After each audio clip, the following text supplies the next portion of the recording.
Warning: the case you're about to hear was recovered from the restricted British Museum archive. Its contents have never been authorised for public release. Proceed at your own discretion. The British Museum. Sub-Basement 3. Department of Anomalous Antiquities. My name is Dr. Nathaniel Ashcroft, Senior Archivist, Custodian of Restricted Collections. What you are about to hear has been recovered from sealed files, letters, journals, and testimonies once thought too disturbing for public record. Every statement you hear is drawn from Britain's forgotten centuries, the whispered history that hides between faith and fear. These are the National Occult Archives, filed, preserved, never closed. The following document was never intended for public release. Case File NOA1627D. Classification. Testimony under oath. Date of statement: 18th day of March, 1673. Location: Clonmacnoise Monastery, County Offaly, Ireland.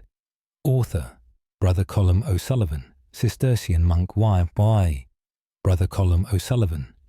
Do testify before God about the possession that befell Brother Aidan within our monastery walls. Brother Aidan arrived at Clonmacnoise in winter, seeking refuge from troubles in Cork. He seemed pious at first. Within a fortnight, strange things began. Brother Aidan would wake us at night with terrible screaming. When we rushed to his cell, we found him speaking words we did not recognize. Father Brendan identified the tongue as Latin, but spoken backwards. Brother Aidan knew no Latin. He was but a simple farmer before taking vows. The words grew darker each night. Abyssus abyssum invocet, he would cry in a voice not his own. The deep calls to deep. His eyes turned entirely black during these episodes. No white remained visible. When we tried to restrain him, his strength became unnatural. 4 brothers could not hold him down. He bent iron candlesticks with his bare hands. The smell of sulphur filled his cell. Father Brendan attempted exorcism on the feast of St. Patrick. The entity within Brother Aidan laughed throughout the prayers. Non sum solus, it hissed. I am not alone. Then Brother Aidan spoke in perfect Latin, reciting the Lord's Prayer backwards. Blood began seeping from his palms, though no wounds were visible. The entity would not give its name despite Father Brendan's commands. It spoke only in riddles and curses. Brother Aidan's body grew thin as the weeks passed. He would eat nothing, yet the entity within him remained strong. On the last night I saw him, his head turned completely around to face backwards. His smile was not human. The entity whispered to me in Irish then, Time anseo go deo, I am here forever. Brother Aidan passed peacefully 3 days later. The entity's presence did not depart with his death. We still hear it in the East Wing, speaking Latin in the darkness, calling to something beyond our understanding. Brother Colum O'Sullivan, Clonmacnoise Monastery, County Offaly, Ireland, 18th day of March, 1673. Archivist's note: Dr. Nathaniel Ashcroft. Document recovered from Clonmacnoise Ecclesiastical Records. Site investigation revealed unusual electromagnetic anomalies in the monastery's east wing. The phenomenon remains unexplained. Cross-references to NOA 1645K suggest similar manifestations occurred at multiple Irish monastic sites during this period. End of file. Proceeding to next recovered document. Case file NOA 1749. Classification: Personal account. Date of statement: 2nd day of November, 1749. Location: near Newgrange, County Meath, Ireland. Author Seamus McGrath, tenant farmer Y. Seamus McGrath do record what I witnessed on the Yates road from Drogheda. I was returning home after selling cattle at market. The night was moonless and cold. A mist had rolled in from the Boyne, making the road treacherous. Then I heard it, a woman's voice keening in the darkness. The sound pierced straight through to my bones. It was not the cry of any living woman. The wail rose and fell like wind through a crypt. I froze in the road, unable to move forward or back. My horse reared and screamed, trying to bolt. Through the mist I saw her. A woman in grey robes stood beside the ancient burial mound. Her hair hung long and silver, reaching to the ground. She combed it with slow, deliberate strokes, using what looked like bone. Her face was turned away from me. The keening continued without pause for breath. My heart hammered against my ribs. Everyone in these parts knows what it means to hear the banshee. Death is coming. I tried to lead my horse past, but it refused to move. The woman continued her terrible song. Then slowly, she turned her head towards me. Her face was that of a beautiful young maiden, but her eyes were hollow pits of shadow. No light reflected from them. She pointed one long finger directly at me. Her mouth opened wider than any human jaw could stretch. The keening grew so loud I thought my ears would burst. I must have fainted then. When I woke, I was lying in the road. The woman was gone. My horse stood trembling beside me. I rode home as fast as the animal could manage. When I arrived, my wife met me at the door. Her face was white with grief. My brother Cormac had passed peacefully an hour before I returned. He lived 3 miles away and had been in good health. Yet the banshee knew. She always knows. I hear her still some nights, distant but unmistakable, keening for deaths yet to come. Seamus McGrath, near Newgrange, County Meath, Ireland, 2nd day of November, 1749.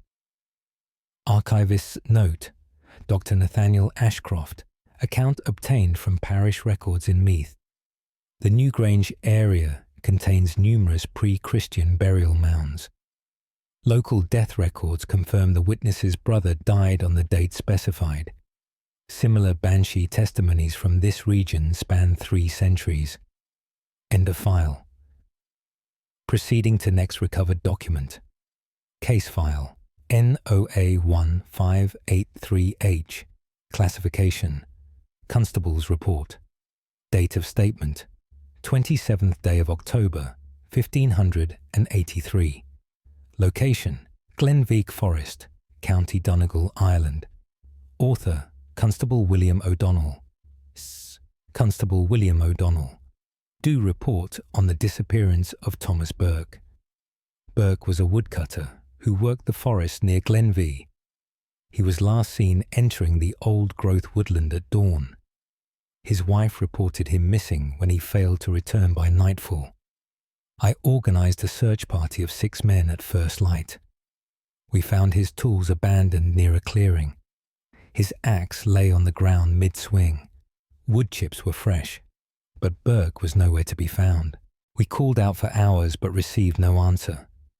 Then, one of my men pointed to the trees. Something watched us from the shadows. It was tall and thin, standing between 2 ancient oaks. Its shape was wrong, too elongated to be human. Its limbs bent at angles that defied nature. When it moved, it made no sound. No rustling of leaves or snapping of twigs. It simply glided deeper into the forest. We followed despite our better judgment. The trees grew denser and the light dimmed, though it was barely noon. The temperature dropped until we could see our breath. Then we heard Burke's voice calling from ahead. "Help me," he cried. "I am trapped." We rushed toward the sound, but the voice moved. Now it came from behind us, then from above. then from beneath the earth itself. Each time it was Burke's voice exactly, but something was wrong with the words. They echoed strangely, as if spoken through water. My men began to panic. One claimed he saw Burke's face appearing in the bark of every tree. Another swore he heard breathing from the soil. The entity was playing with us, using Burke's voice to lead us deeper. I ordered an immediate retreat. We ran from that forest and did not stop until we reached open land. When I counted heads, one man was missing. Young Patrick Doherty. He had been right beside me moments before. We never found either Burke or Doherty. 3 more search parties entered those woods. None reported finding anything but abandoned belongings. The forest holds them still. Constable William O'Donnell Glenvie, County Donegal, Ireland, 27th day of October, 1583. Archivist's note. Dr. Nathaniel Ashcroft, report sealed in Donegal County. Archives until 1907. The forest area described remains avoided by locals. 6 additional disappearances in Glenvallia Forest were documented between 1583 and 1612. All shared identical circumstances. The entity's nature remains unidentified. End of file. Proceeding to next recovered document. Case file NOA1492T. Classification: Ecclesiastical Investigation. Date of statement: 9th day of January 1492. Location: St. Canice's Cathedral, Kilkenny, Ireland. Author: Father Eamon Fitzpatrick, Cathedral. Canon of Saint, Father Eamon Fitzpatrick. Do document the disturbances within our cathedral. The manifestations began on the vigil of Epiphany. The cathedral's bells rang at midnight, though no one pulled the ropes. We found the bell chamber empty, yet the ringing continued for 13 minutes. The sound was wrong, not the clear tone of bronze, but something hollow and distant, as if the bells themselves were far away. The following night we heard footsteps in the nave, heavy, deliberate steps on stone. Brother Thomas and I investigated with candles. The cathedral was empty, but the footsteps continued. They walked the length of the aisle, then stopped at the altar. We heard breathing there, low and raspy. Candle flames bent sideways though no wind blew. Then the whispering started, voices speaking in the old tongue. Too many voices to count, all layered over each other. Some were children. Others were ancient and cracked. They spoke of things that made Brother Thomas weep. Secrets buried beneath the cathedral stones. Names of the forgotten dead. Sins committed within these sacred walls. The next morning we found symbols scratched into the altar cloth. Signs we did not recognize. Brother Thomas consulted old manuscripts in our library. He found similar marks in a text about pre-Christian rituals. The symbols were meant to bind spirits to places. We performed a cleansing ritual that evening. Holy water, prayers of exorcism, incense throughout the cathedral. The disturbances ceased for 3 days. Then they returned worse than before. Now the whispers come every night. They grow louder with each passing week. Last night I heard my own name among them. Amen they called. Come below. We buried something under this cathedral long ago. Something the church sought to forget. It remembers us now, and it is very angry. Father Eamon Fitzpatrick, St. Canice's Cathedral, Kilkenny, Ireland. 9th day of January, 1492. Archivist's note. Dr. Nathaniel Ashcroft. Cathedral archives contain no further testimony from Father Fitzpatrick after this date. Archaeological surveys in 1891 revealed a pre-Christian burial chamber beneath the cathedral foundation. The chamber had been deliberately sealed with Christian symbols. Audio phenomena at St. Canice's continue to be reported by cathedral staff. End of file. Proceeding to next recovered document. Case file NOA 1736R. Classification. Physician's statement. Date of statement 5th day of April 1736. Location Kinsale, County Cork, Ireland. Author Dr. Hugh McCarthy, Physician Y. Dr. Hugh McCarthy. Do testify regarding the condition of young Margaret O'Brien. The child was brought to me by her desperate parents. She was 7 years of age. For the past month she had exhibited behaviour most disturbing. Margaret would speak in voices not her own. Deep masculine tones from her small throat. She uttered words in Latin, though she had never been taught. Pater noster qui es in infernis, she would say. Our Father who art in hell. The child's strength was beyond natural. She threw full-grown men across rooms. Her eyes would turn completely white during these episodes. No pupil or iris remained visible. The parents believed their daughter had been replaced. They spoke of changelings, of fairies stealing children. I examined Margaret thoroughly. Her body bore no marks of injury, yet she seemed wrong somehow. Her skin was cold as ice even in warm rooms. Her pulse was irregular and faint.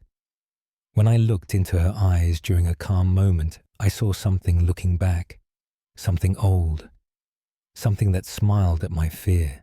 Margaret told me secrets about my own past, things no child could know, things I had never spoken aloud. She described my brother's death in perfect detail. My brother who passed when Margaret was not yet born. The entity within her laughed at my horror. Non possum dissidere, it said. I cannot leave. I attempted to restrain the child for the safety of all present. Margaret bit through the leather straps with ease. Her teeth were sharp, too sharp for a child. The parents took her to a priest the following day. Father Quinn performed prayers over her. The entity grew violent and destructive. Margaret's body contorted in ways that should have broken her bones. Yet she suffered no injury. 3 days later, Margaret went missing from her locked room. A search was organized. They found her nightdress in the woods outside Kinsale. But Margaret herself was never recovered. Some say the fairies took her back. Others believe the entity wore her away from the inside. I know only that what I saw in that child was not human. Dr. Hugh McCarthy Kinsale, County Cork, Ireland. 5th day of April, 1736. Archivist's note. Dr. Nathaniel Ashcroft. Medical records corroborate the physician's account. No body was ever found. The changeling phenomenon in Irish folklore often manifests with similar symptoms to documented possession cases. This intersection of folk belief and supernatural manifestation warrants further study. End of file. Proceeding to next recovered document. Case file NOA 1684N. Classification. Testimony of a wanderer. Date of statement 12th day of December 1684. Location near Loughcorrib, County Galway, Ireland. Author Brendan Walsh, travelling merchant. Why, Brendan Walsh. Do recount what I encountered on the Western Road. I was journeying from Galway to Cong selling wool and fabric. Night fell earlier than I anticipated. I sought shelter at an abandoned cottage near the lough. The dwelling had clearly been empty for some time. Ivy grew through broken windows. The roof sagged dangerously, but it offered protection from the bitter wind. I built a small fire in the hearth and prepared to sleep. That was when I noticed the cold spot. One corner of the cottage remained freezing despite the fire's heat. My breath misted white when I approached it. Then I saw her. A woman stood in that corner facing the wall. She wore a dress of pale grey. Her hair hung in wet tangles down her back. Water dripped from her clothes, forming puddles on the floor.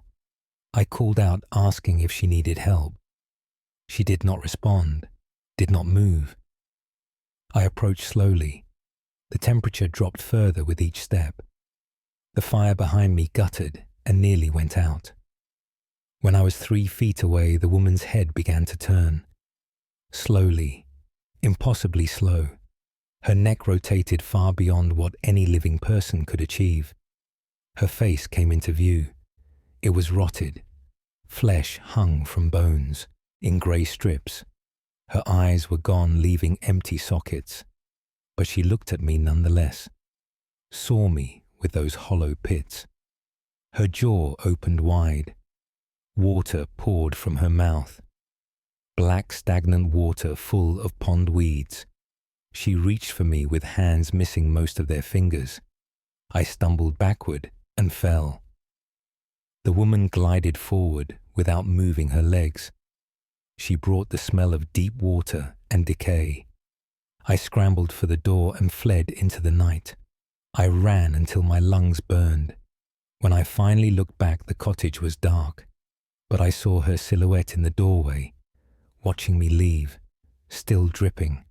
Local villagers told me a woman drowned in Loch Corrib 50 years prior. She was found in that very cottage. They say she returns there, waiting for someone, always waiting. Brendan Walsh, near Loch Corrib, County Galway. Ireland, 12th day of December, 1684. Archivist's note, Dr. Nathaniel Ashcroft.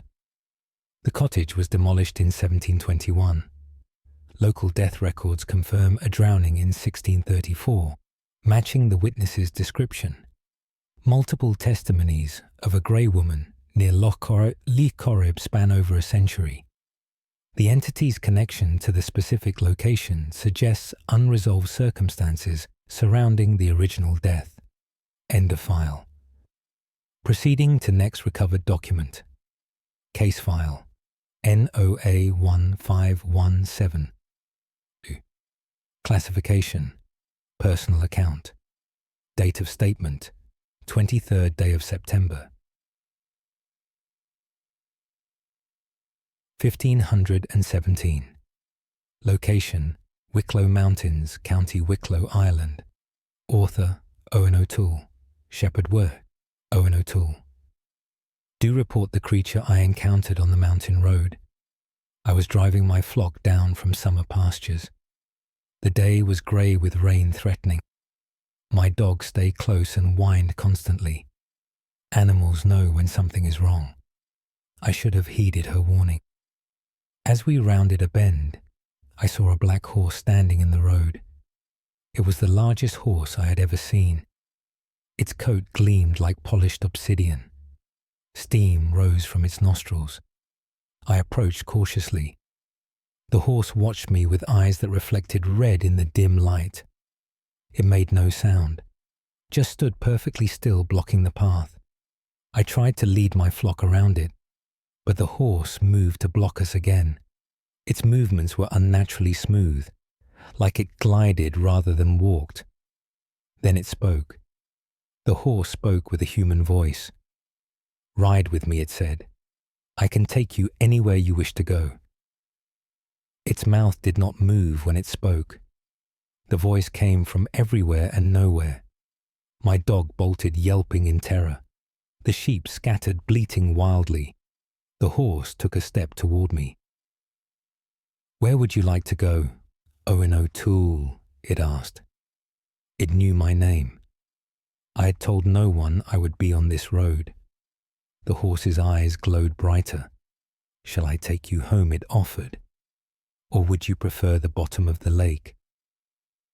I remembered then what my grandmother had told me. Stories of the puka, shape-shifting spirits that take the form of black horses. They trick travelers into riding them, then carry them to terrible fates. I stood my ground and made the sign of the cross. The horse laughed. The sound was like grinding stones. It reared up on its hind legs, towering over me. Its hooves crashed down inches from where I stood. When I looked up, it was gone, simply vanished as if it had never been there. I found my dog cowering behind a rock. Most of my sheep had disappeared into the mountains. I recovered only half the flock, but I count myself fortunate. The puka could have taken far more. Owen O'Toole, Wicklow Mountains, County Wicklow. Ireland, 23rd day of September 1517. Archivist's note. Dr. Nathaniel Ashcroft, Puka. Encounters are extensively documented in Irish folklore.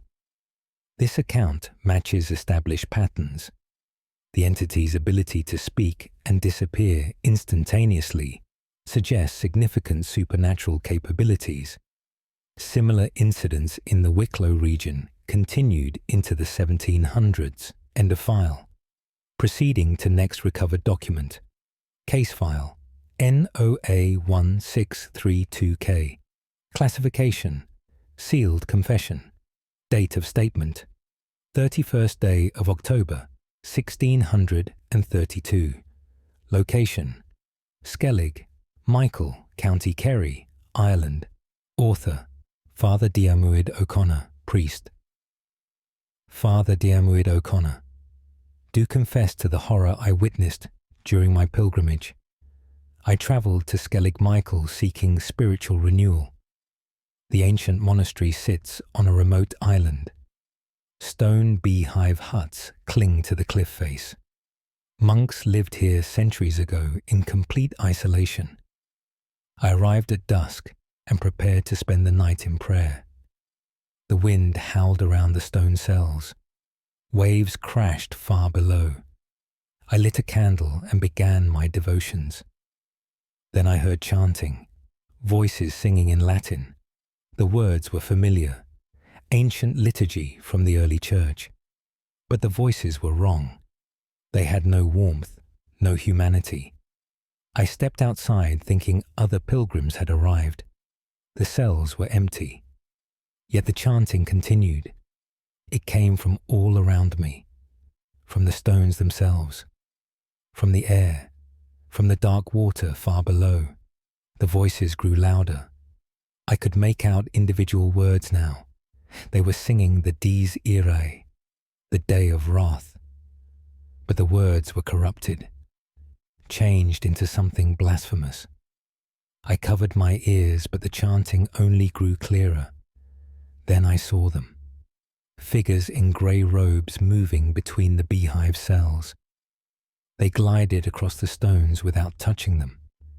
Their faces were hidden by their hoods, but I could feel their gaze upon me.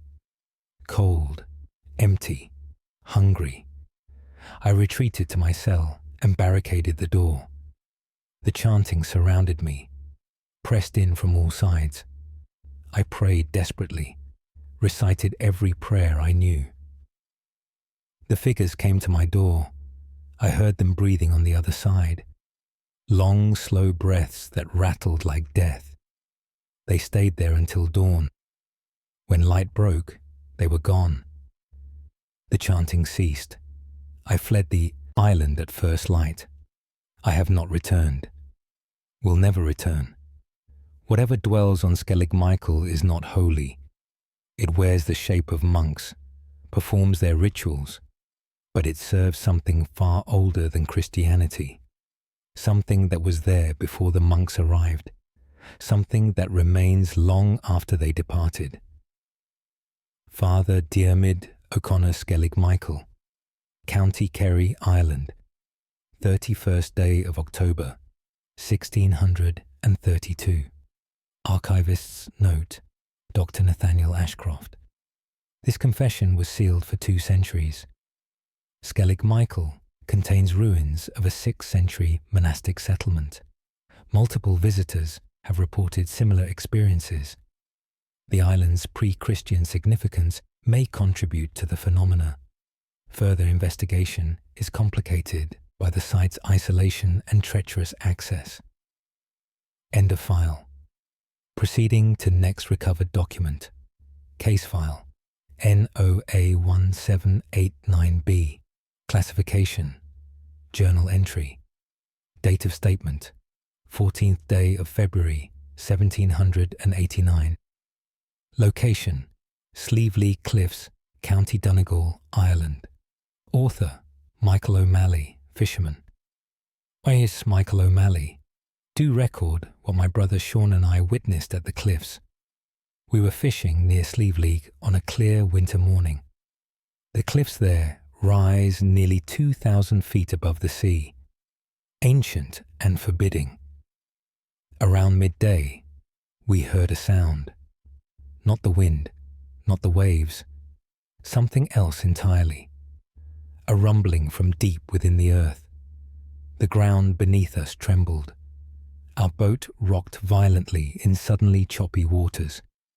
Then we saw it, a figure standing at the top of the highest cliff.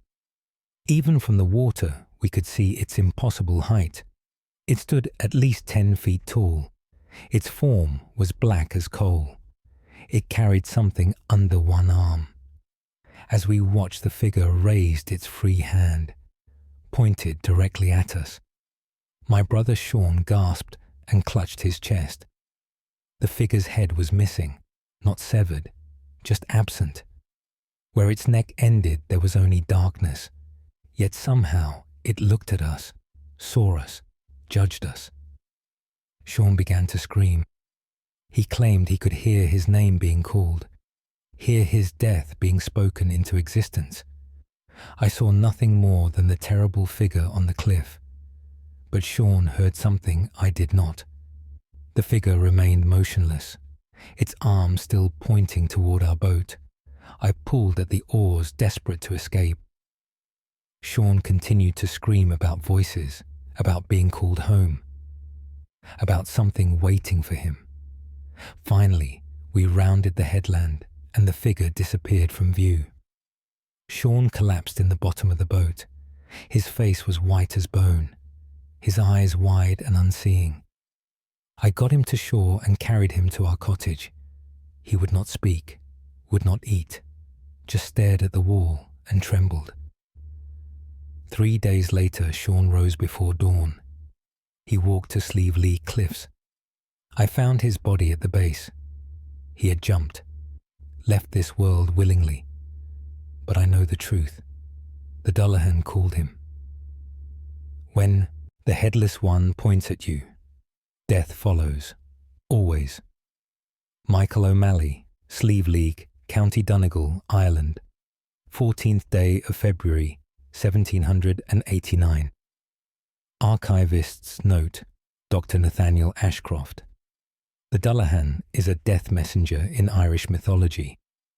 This account conforms to traditional patterns. Local death records confirm the witness's brother died by falling from the cliffs on the date indicated. The entity's ability to invoke suicidal compulsion has been documented in multiple Irish testimonies. End of file. Proceeding to next recovered document. Case file NOA1471G. Classification. Monastic record. Date of statement.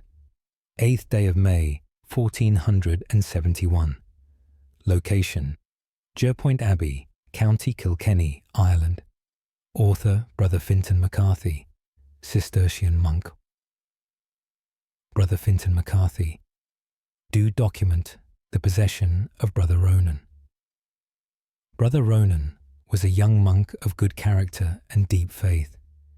He came to us from Waterford seeking a contemplative life. For 3 months, he was a model of devotion. Then came the night of St. Matthias. Brother Ronan began screaming in the dormitory. We found him standing on his bed. His eyes were black from edge to edge. He spoke in a language none of us recognized. The words were harsh and guttural. Father Abbot commanded him to be silent in God's name. Brother Ronan laughed. The sound came from deep in his chest. Nihil est sanctum, he said suddenly in Latin. Nothing is holy. Brother Ronan knew no Latin. He was illiterate in any tongue, yet he spoke it perfectly now, with the accent of ancient Rome. He recited passages from Scripture, but inverted them, made them profane. When we tried to approach him, he hissed like a serpent. His tongue darted between his teeth, long and black, not human at all. Father Abbot ordered him bound and brought to the chapel. 6 brothers struggled to restrain him. Brother Ronan's strength was terrible. He broke Brother Augustine's arm with casual ease. We carried him to the chapel and began the rite of exorcism. Brother Ronan writhed and spat, cursed us in Latin. Veni ad me, it shrieked. Come to me. Servite mihi. Serve me. The entity within him would not give its name. Father Abbot demanded it identify itself. Brother Ronan's head snapped backward.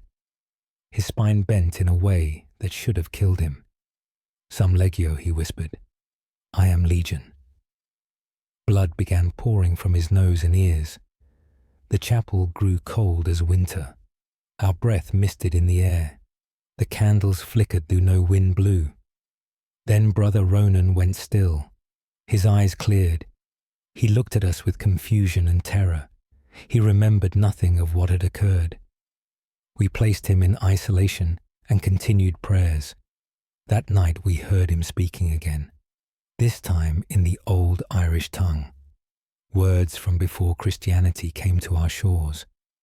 Brother Ronan was calling to something, summoning it. In the morning, we found symbols scratched into the walls of his cell, drawn in his own blood. Pagan marks, spiral patterns, and strange signs.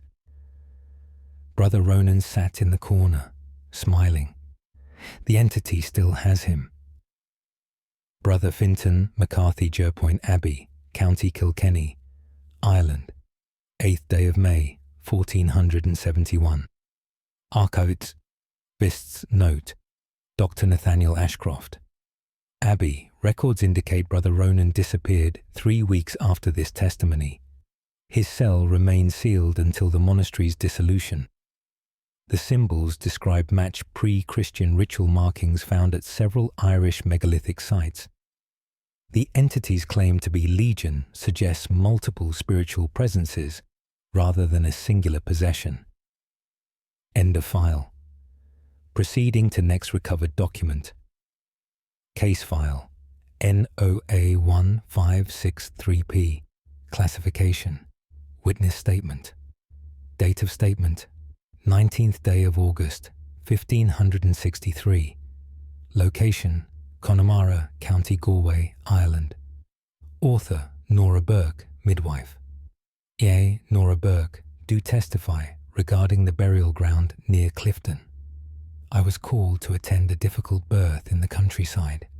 The cottage lay beyond the main village. I travelled there at dusk. The path led through an old cemetery. Stones lay broken and moss-covered, many marked graves from centuries past. As I walked among them, I felt watched.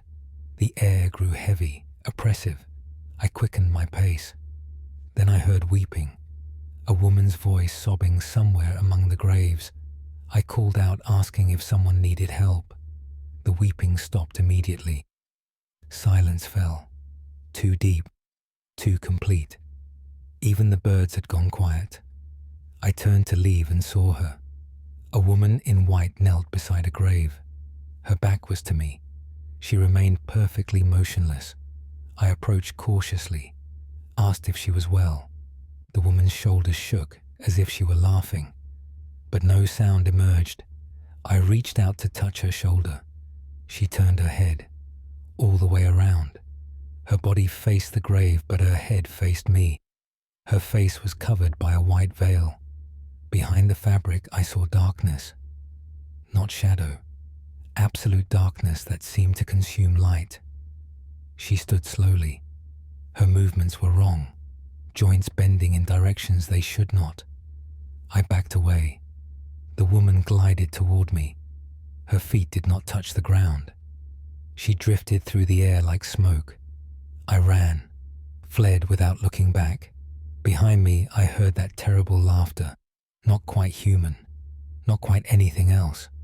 I reached the cottage and delivered the baby safely. But I refused to return through that cemetery. I walked an extra 3 miles to avoid it. The locals told me later, that cemetery is abandoned for good reason. A woman was buried there alive in 1489, mistaken for dead. They heard her screaming from the grave, but it was too late. She suffocated in the earth. Now she waits there, in her white burial shroud, searching for someone to join her.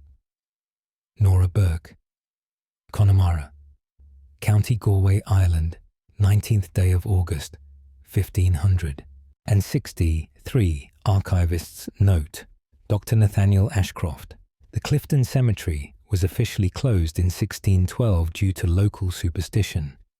Parish records from 1489 mention an investigation into premature burial. The woman in white has been cited by numerous witnesses over 4 centuries. The entity appears bound to the burial ground and unable to leave its confines. End of file. Proceeding to next recovered document. Case file NOA 1824V. Classification Hermit's Testament. Date of statement 3rd day of December 1824. Location Crowspatrick, County Mayo, Ireland. Author Brother Cahill. Hermit Ger, Brother Cahill. Do bear witness to what dwells upon this holy mountain. I came to Crowpatrick seeking solitude and communion with God. The mountain is sacred. St. Patrick fasted here for 40 days, cast out serpents from Ireland.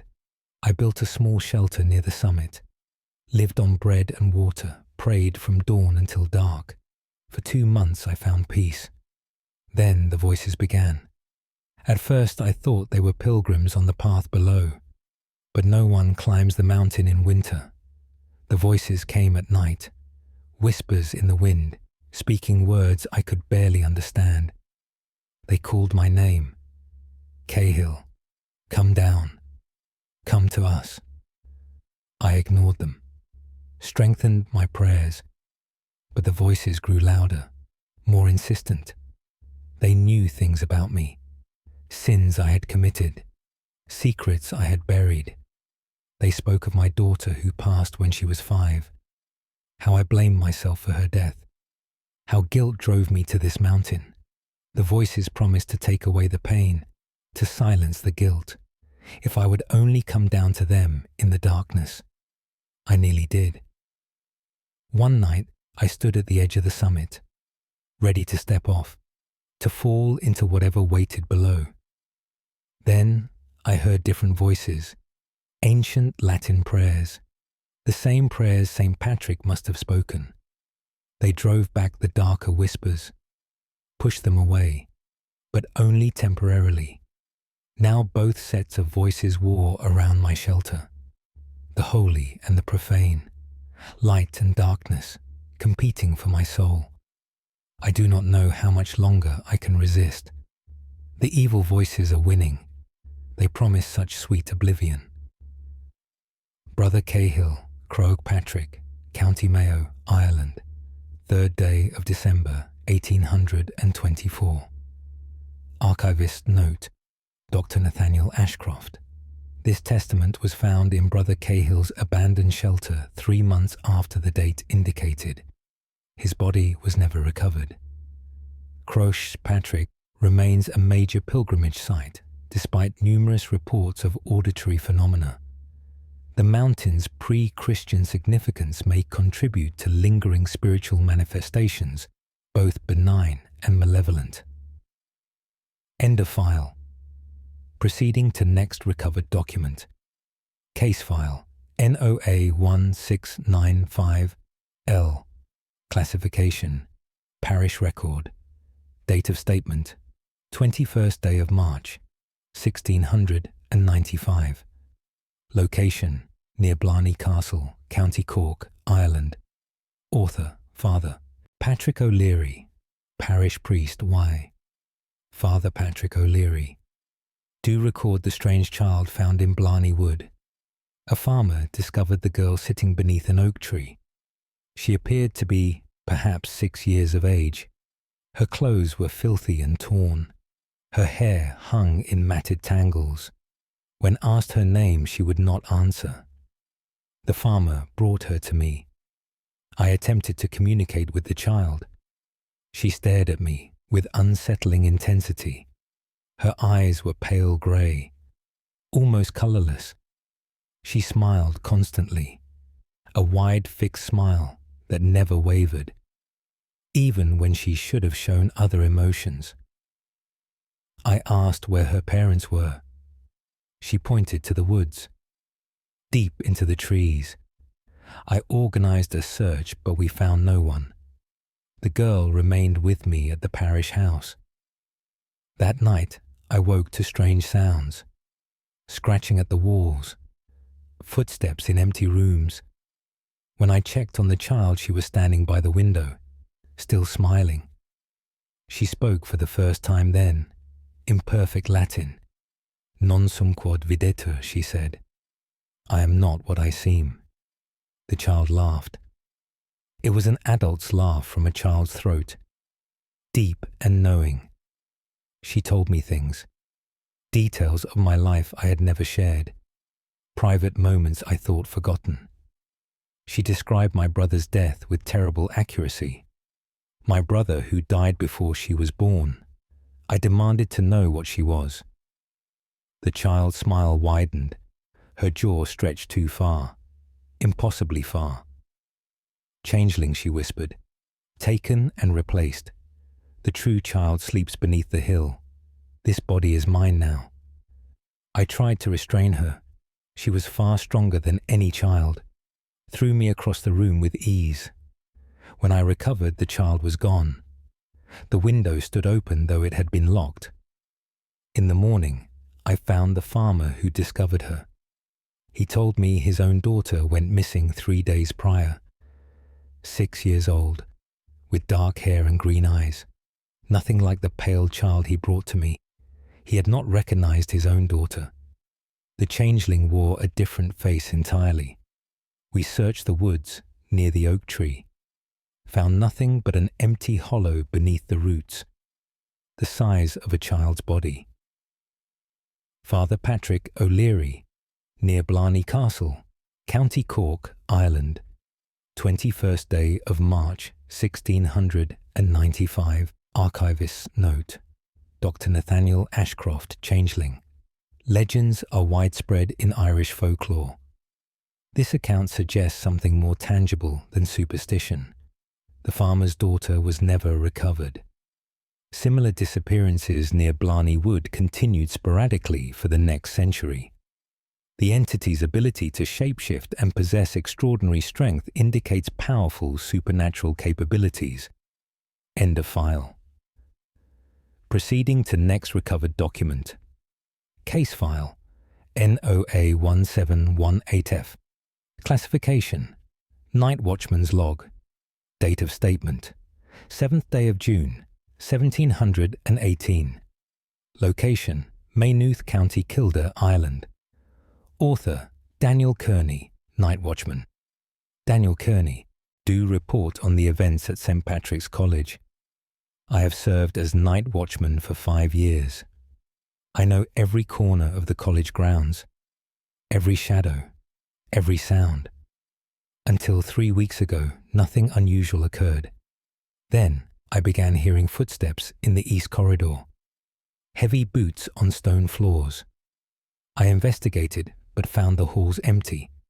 The footsteps continued, passing right by me, though nothing visible walked there. The air grew cold where they passed. my breath misted white. I heard breathing beside me, close enough to feel it against my ear, but I stood alone.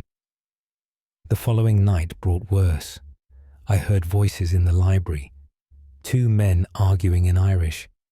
Their words were angry, violent. I burst through the library doors. The room was empty, but books lay scattered across the floor, torn pages everywhere. The voices continued, coming from all around me now. They spoke of betrayal, of murder, of revenge sworn by blood. Then I saw them, not clearly, just impressions, shapes in the darkness. 2 figures locked in combat. They moved like men fighting, grappling, striking, but they were translucent, barely visible. I watched one figure drive a blade into the other. The wounded one fell, reached toward me with phantom hands. Its face came into view for a moment. The features were twisted in agony. Blood, that was not quite blood, poured from its mouth. Then both figures vanished. The library was silent. Still, the scattered books remained as evidence. I reported this to Father Burke. He told me 2 brothers murdered each other in that library 300 years ago. A dispute over land. Both died from their wounds. Their spirits never left. They repeat their fatal fight every night. Eternal, unchanging. Locked in a moment of hatred, I still hear them. The footsteps, the arguing, the sounds of violence. But I no longer investigate. I let the dead keep their vigil. Daniel Kearney Maynooth, County Kildare, Ireland, 7th day of June, 1718. Archivist's note. Dr. Nathaniel Ashcroft College records confirm 2 brothers died violently on the grounds in 1418. The library was built on the site of their deaths. Multiple watchmen have reported identical experiences over 3 centuries. The phenomenon appears to be a residual haunting rather than an intelligent entity. The violent death has imprinted itself upon the location. End of file. Proceeding to next recovered document. Case file NOA 1549C. Classification. Sailor's account. Date of statement 11th day of July 1549. Location Hook Head, County Wexford, Ireland. Author James Brennan, lighthouse keeper.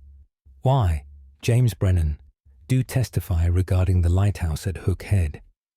I took the position of keeper 3 months past. The tower stands at the peninsula's tip, one of the oldest lighthouses in the world. The monks built it centuries ago to guide ships.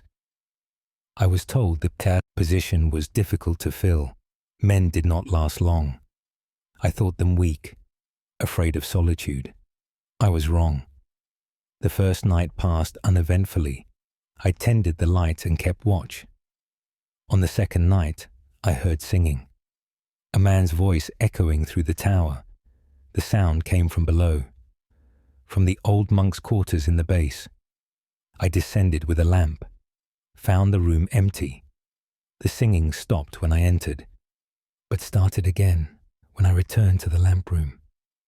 This pattern continued for a week. Singing when I was above, silence when I investigated. Then I saw him, a figure in brown robes standing on the rocks below. Waves crashed over him, but he remained unmoved. His face was turned upward toward the light, watching, always watching. I called down, but received no answer. In the morning, the figure was gone, but he returned every night, standing in the same spot, robed, silent, staring at the tower. I began to dread nightfall. The singing grew louder, more insistent. It sounded like Gregorian chant, Latin prayers from the old church, but twisted somehow, wrong. One night, I heard footsteps climbing the tower stairs, slow, deliberate steps, ascending toward my position. I locked the lamp room door. The footsteps reached the landing, stopped outside. I heard breathing through the keyhole. Rasping, wet, a voice spoke in Latin. Veni ad lucem, come to the light. I did not open the door, stayed silent, prayed. The breathing continued until dawn. When light broke, the footsteps descended. I unlocked the door, found water pooled on the landing, seawater, as if something dripping wet had stood there. I left my position today. Another keeper will come. They always do, but they never stay long. The tower wants something. The monk wants something. I am not strong enough to give it. James Brennan Hook Head, County Wexford, Ireland. 11th day of July 1549. Archive note. Dr. Nathaniel Ashcroft Hook Head. Lighthouse has maintained continuous operation since the 12th century. Records show unusually high turnover of lighthouse keepers. Similar testimonies exist from multiple centuries. The monk figure may be connected to the original monastic order that constructed the tower. The entity's nature remains under investigation. End of file. Proceeding to next recovered document. Case file. NOA 1389. Classification. Asylum record. Date of statement. 29th day of January 1389. Location. St. Bridget's Hospital, Dublin, Ireland. Author. Sister Catherine O'Brien. Nurse I. Sister Catherine O'Brien. Do document the patient known only as Thomas. Thomas was brought to us in chains by constables from Drogheda. He had murdered 3 men in a tavern, tore them apart with his bare hands. Yet Thomas claimed to remember nothing. The magistrate deemed him mad and sent him to our care. For the first week, Thomas seemed docile, spoke little, ate sparingly, slept through the nights. Then came the feast of St. Agnes. Thomas began screaming at midnight. When we reached his cell, he was speaking in tongues. The words poured from him in an endless stream. No breath between sentences, no pause. Our chaplain, Father Reardon, recognized Latin phrases, but they were mixed with other languages, ancient languages, languages that should be dead. Thomas's eyes had changed. The pupils expanded to consume all color, solid black orbs that reflected no light. He smiled at us. Teeth stained dark with something that was not blood. Ego sum antiquus, Father Reardon heard him say. I am the Ancient One. Sum hic ante homines. I was here before men. Father Reardon attempted to pray. Thomas laughed. The sound echoed wrongly in the small cell. Orationes tuae nihil sunt, he hissed. Your prayers are nothing. Deus tuus dormit. Your God sleeps. Thomas's body began to contort. His spine arched backward until his head nearly touched his feet. Bones cracked but did not break. His fingers elongated, stretched. The nails grew into black talons. He scratched symbols into the stone walls, carved them deep despite the rock's hardness. Spirals and crosses that predated Christian symbols. Marks we had seen in ancient burial mounds. Father Reardon brought holy water. When it touched Thomas's skin, it boiled. Steam rose hissing from his flesh. But Thomas only laughed harder. The entity within him spoke of things it had witnessed. Kingdoms that fell before Ireland had a name. Gods that ruled before the Christian God arrived. Secrets buried in the earth. Waiting, always waiting. Thomas died 3 days later. His body simply ceased. Heart stopped. Breathing ended. But his eyes remained open. Still black. Still watching. We burned the body, as Father Riordan insisted. The symbols Thomas carved remained on the walls. We tried to chisel them away. The stone would not break. The marks endure. At night, I still hear Thomas's voice, speaking Latin from empty corridors, calling to something, summoning something. The entity did not die with its host. Sister Catherine O'Brien's and Brigid's Hospital, Dublin, Ireland, 29th day of January, 1389. Archivist's note. Dr. Nathaniel Ashcroft Hospital. Record sealed until 1889. The symbols describe match. Pre-Celtic ritual markings found at Newgrange. The entity's claim to predate human civilization suggests a primordial intelligence. Similar possession cases with archaic language patterns appear in Noah files from 6 other Irish institutions. End of file. Proceeding to next recovered document. Case file. NOA 1615J. Classification. Hunter's Testament. Date of statement. 16th day of November, 1615. Location. Ballyhura Mountains, County Limerick, Ireland. Author, Patrick Fitzgerald. Hunter Worse, Patrick Fitzgerald.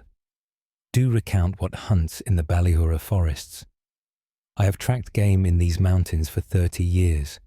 Know every path, every glen, every hidden hollow. But 3 weeks past, I found something new. A clearing I had never seen despite countless trips through that wood. The trees around it were dead, grey and skeletal, no leaves, no life. In the centre stood a circle of standing stones, ancient markers covered in moss. I approached cautiously. My dog refused to follow, cowered, whining at the tree line. The stones were carved with symbols, worn by centuries of rain, but still visible. Spirals and figures I did not recognize. The air inside the circle felt wrong, heavy, oppressive, like breathing water. I heard movement behind me, turned to see something emerging from the trees. It walked on 2 legs like a man, but was shaped all wrong. Too tall, too thin, limbs that bent in extra places. Its head was crowned with antlers, massive spreading racks like a stag. But the face beneath was almost human. Almost. The eyes were too large, the mouth too wide, filled with teeth meant for tearing. It made no sound as it approached, just stared at me with those terrible eyes. I raised my musket but could not pull the trigger. My hands would not obey. The creature circled the stones, never breaking eye contact. It moved with unnatural grace, gliding rather than walking.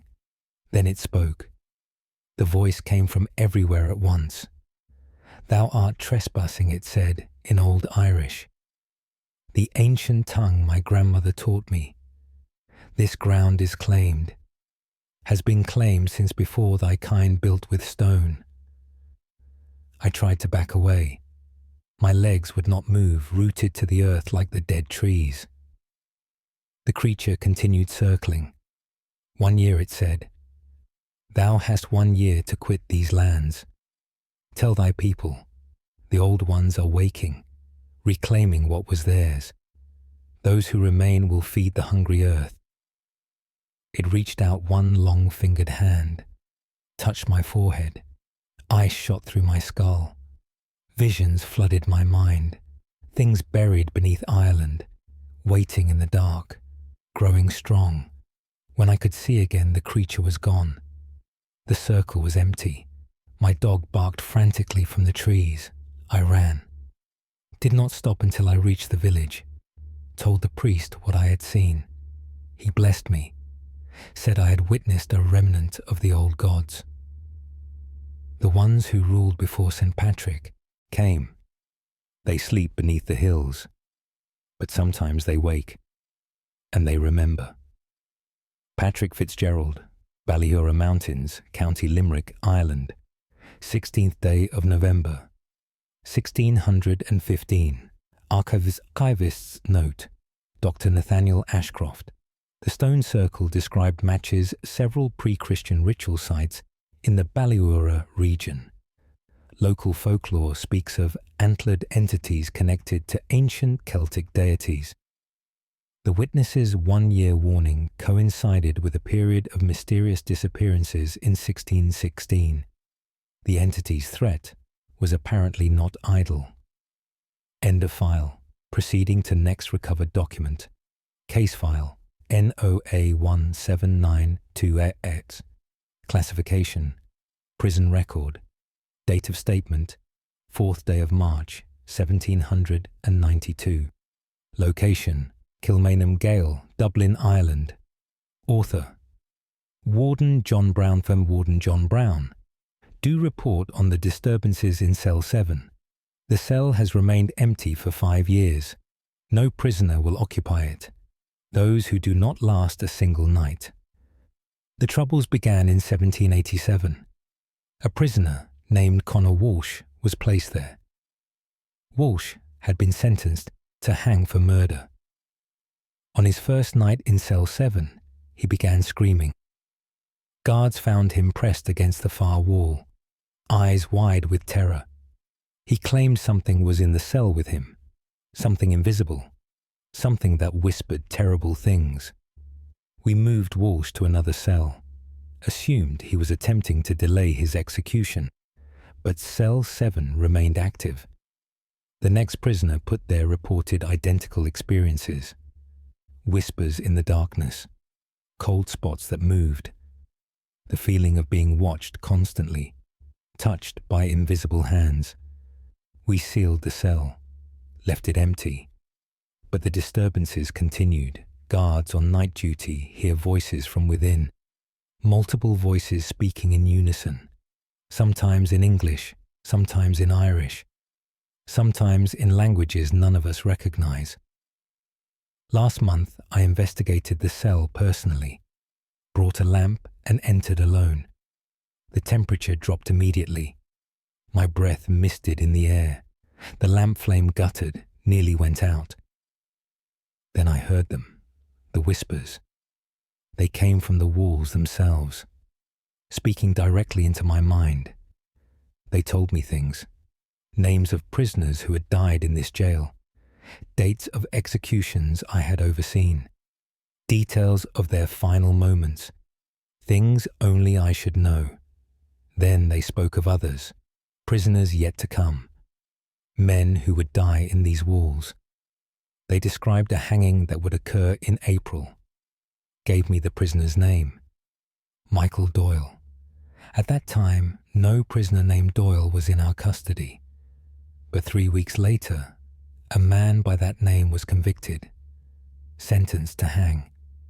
He will meet the rope in April exactly as the whispers predicted. The cell knows things, sees things, understands the pattern of death that flows through this prison. I opened the cell door to leave, found scratch marks on the inside, fresh marks, deep gouges in the wood, as if someone had clawed desperately trying to escape. But the cell had been locked, empty, no one inside. I have ordered Cell 7 permanently sealed, brick and mortar to close the door. But I still hear the whispers. They have spread to other cells now, moving through the prison like sickness, infecting the stones with their presence. This jail has drunk too much suffering, absorbed too much death. It has become aware, hungry, eternal. Warden John Brown. Kilmainham Gaol, Dublin, Ireland, 4th day of March, 1792. Archivist's note. Dr. Nathaniel Ashcroft. Prison execution records confirm Michael Doyle hanged in April 1792 as the entity predicted. Kilmainham Gaol operated until 1924, maintaining a grim reputation throughout. The phenomenon suggests accumulated psychic residue from centuries of suffering. Multiple sensitives have reported overwhelming darkness, pervading the entire structure. End of file. Proceeding to next recovered document. Case file NOA1426D. Classification. Village record. Date of statement 24th day of June 1426. Location Doonbeg, County Clare, Ireland. Author Father Michael O'Connell, parish priest. Why Father Michael O'Connell? Do document the events of St. John's Eve. Our village celebrated the Midsummer Festival as we do each year. Bonfires were lit on the hills. Young people danced and sang. It was a night of joy and tradition, until the child appeared. A young girl walked out of the forest at twilight. She wore a white dress now grey with dirt. Her feet were bare and bleeding. Her hair hung in wild tangles. She approached our celebration slowly. The music stopped as people noticed her. Something about the child unsettled us all. I approached and asked her name. She stared at me with unblinking eyes, blue as deep water, empty as winter sky. "Where are your parents?" I asked. The child smiled. "Beneath the hill," she whispered, "under the stones, with the others." She pointed toward the forest, toward the ancient ring fort that stood there. The old burial mound locals called the Fairy Hill. I asked if she was lost. The child laughed. The sound was wrong, too old for a child, too knowing. "I am where I should be," she said, "but you are not. This is our night, the night when the doors open, when we can walk among you." The child began to sing, a melody I had never heard, words in Old Irish, the language of our ancestors. Around us the bonfires flared higher. The flames turned green, then blue. An unnatural cold wind swept through the village. People cried out in fear. The child continued singing. More figures emerged from the forest, dozens of them, men and women and children, all dressed in old-fashioned clothes, clothes from centuries past. They walked among us silently, touching people, whispering to them. Those they touched fell still, stood frozen, eyes glazed. The figures circled our bonfire, began their own dance, moving in patterns that made my head ache to watch. I raised my cross and commanded them to leave. They laughed, all of them, a chorus of laughter. "Your symbol has no power tonight," the first child said. "This is our time, our place. We were here before your God. We'll be here after." I began the Lord's Prayer. The figures continued their dance, unbothered. As dawn approached, they faded, simply disappeared like morning mist. The people they had touched collapsed. Most recovered, but 3 never woke. They breathe. Their hearts beat, but they do not see, do not hear. They stare at nothing, smile at nothing. They are here in body, but their souls are elsewhere, under the hill perhaps, with the others. Father Michael O'Connell, Doonbeg, County Clare, Ireland, 24th day of June, 1426. Archivists note, Dr. Nathaniel Ashcroft. The fairy fort near Doonbeg dates to pre-Christian Ireland. Midsummer celebrations were traditionally liminal times, when the boundary between worlds thinned. The 3 catatonic individuals never recovered. The phenomenon suggests temporary physical manifestation of entities from Irish folklore's otherworld. End of file. Proceeding to next recovered document. Case file NOA1578Q. Classification. Physician's notes. Date of statement 13th day of September 1578. Location Carrickfergus, County Antrim, Ireland. Author Dr. Edward Hamilton, physician Y. Dr. Edward Hamilton, do record the case of Mary MacLeod. Mary was 17 years of age, daughter of a prosperous merchant. She had been healthy all her life until 3 weeks prior. Then she began refusing food, claiming it tasted of earth and rot. She slept only during daylight hours. At night, she was fully awake, prowling her room like a caged animal. Her parents called me when Mary's behavior worsened. I arrived to find the girl had changed drastically. Her skin had gone pale as parchment. Her eyes seemed larger, darker. When I examined her, I found no physical ailment. Her heartbeat was strong, her lungs clear, yet something was profoundly wrong. Mary watched me with predatory interest, as a cat watches a mouse. I asked her how she felt. She smiled, showing too many teeth. "I feel awake," she said. "More awake than I have ever been. The world is so much clearer now, so much richer. I can hear your blood moving, smell your fear, taste it in the air." Her parents were horrified. I administered a sedative. Mary laughed and drank it willingly. It had no effect. She remained alert, energetic, almost manic. That night, I stayed to observe her. Mary's parents locked her in her room, as she had become violent toward servants. At midnight, I heard her singing, a strange melody that seemed to come from everywhere at once. When I looked through the keyhole, I saw Mary standing in the center of her room. She was not alone. Shadows gathered around her, dark shapes that moved independently of any light source. They whispered to her in voices like wind through graves. Mary spoke back to them, in Latin, perfect classical Latin. She had never been taught. "Nocte regnamus," she said. "We rule the night. Dies fugit. The day flees, nos sumus aeterni. We are eternal." The shadows touched her, caressed her face with tendrils of darkness. Mary closed her eyes in ecstasy. When she opened them, they reflected red, like an animal's eyes catching lamplight. I stumbled back from the door, my heart hammering. Mary called out to me. "Doctor," she said sweetly, "I know you are watching. Would you like to see what I have become?" The door shook in its frame. Wood splintered. I fled the house, told the parents their daughter was beyond my help, beyond anyone's help.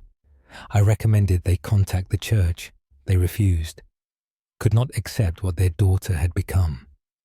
A week later, the entire family disappeared. House found empty. No signs of violence, no blood, just gone, as if they had never existed. Dr. Edward Hamilton Fergus, County Antrim, Ireland. 13th day of September, 1578. Archivist's note: Dr. Nathaniel Ashcroft. Local records confirm the MacLeod family's disappearance. Their house stood empty for decades before being demolished. The phenomenon described suggests demonic influence or possibly vampiric transformation, though no folklore traditions support the latter in Ireland. The shadow entity's nature remains unexplained. End of file. Proceeding to next recovered document. Case file NOA1831 M classification. Sailor's log. Date of statement 22nd day of October 1831. Location: off the coast of Inishmore, Aran Islands, Ireland. Author: Captain Thomas Kelly. Merchant vessel was Captain Thomas Kelly. Do record what we encountered at sea. We were sailing from Galway to the Aran Islands. The weather was fair. Seas calm. It should have been an easy crossing. At midday we spotted something in the water. A woman floating face down. Her dress spread around her like dark wings. I ordered the ship to slow, prepared to recover what I assumed was a drowned body. As we approached, the woman's head lifted. She was not dead. Her face was pale, beautiful in a terrible way. Her lips were blue, her eyes completely white, no color at all. She smiled at us, then dove beneath the waves. My crew muttered nervously, spoke of merrows, the Irish water spirits. I ordered us to continue on our course, but the woman appeared again, this time ahead of the ship, floating motionless, watching us. When we drew near, she dove again. This pattern repeated 6 times. Each time she appeared closer to the ship, her smile growing wider, more knowing. Finally, she surfaced directly beside the hull. She reached up one pale hand, touched the wood. Where her fingers made contact, ice spread. Frost bloomed across the planks, despite the mild weather.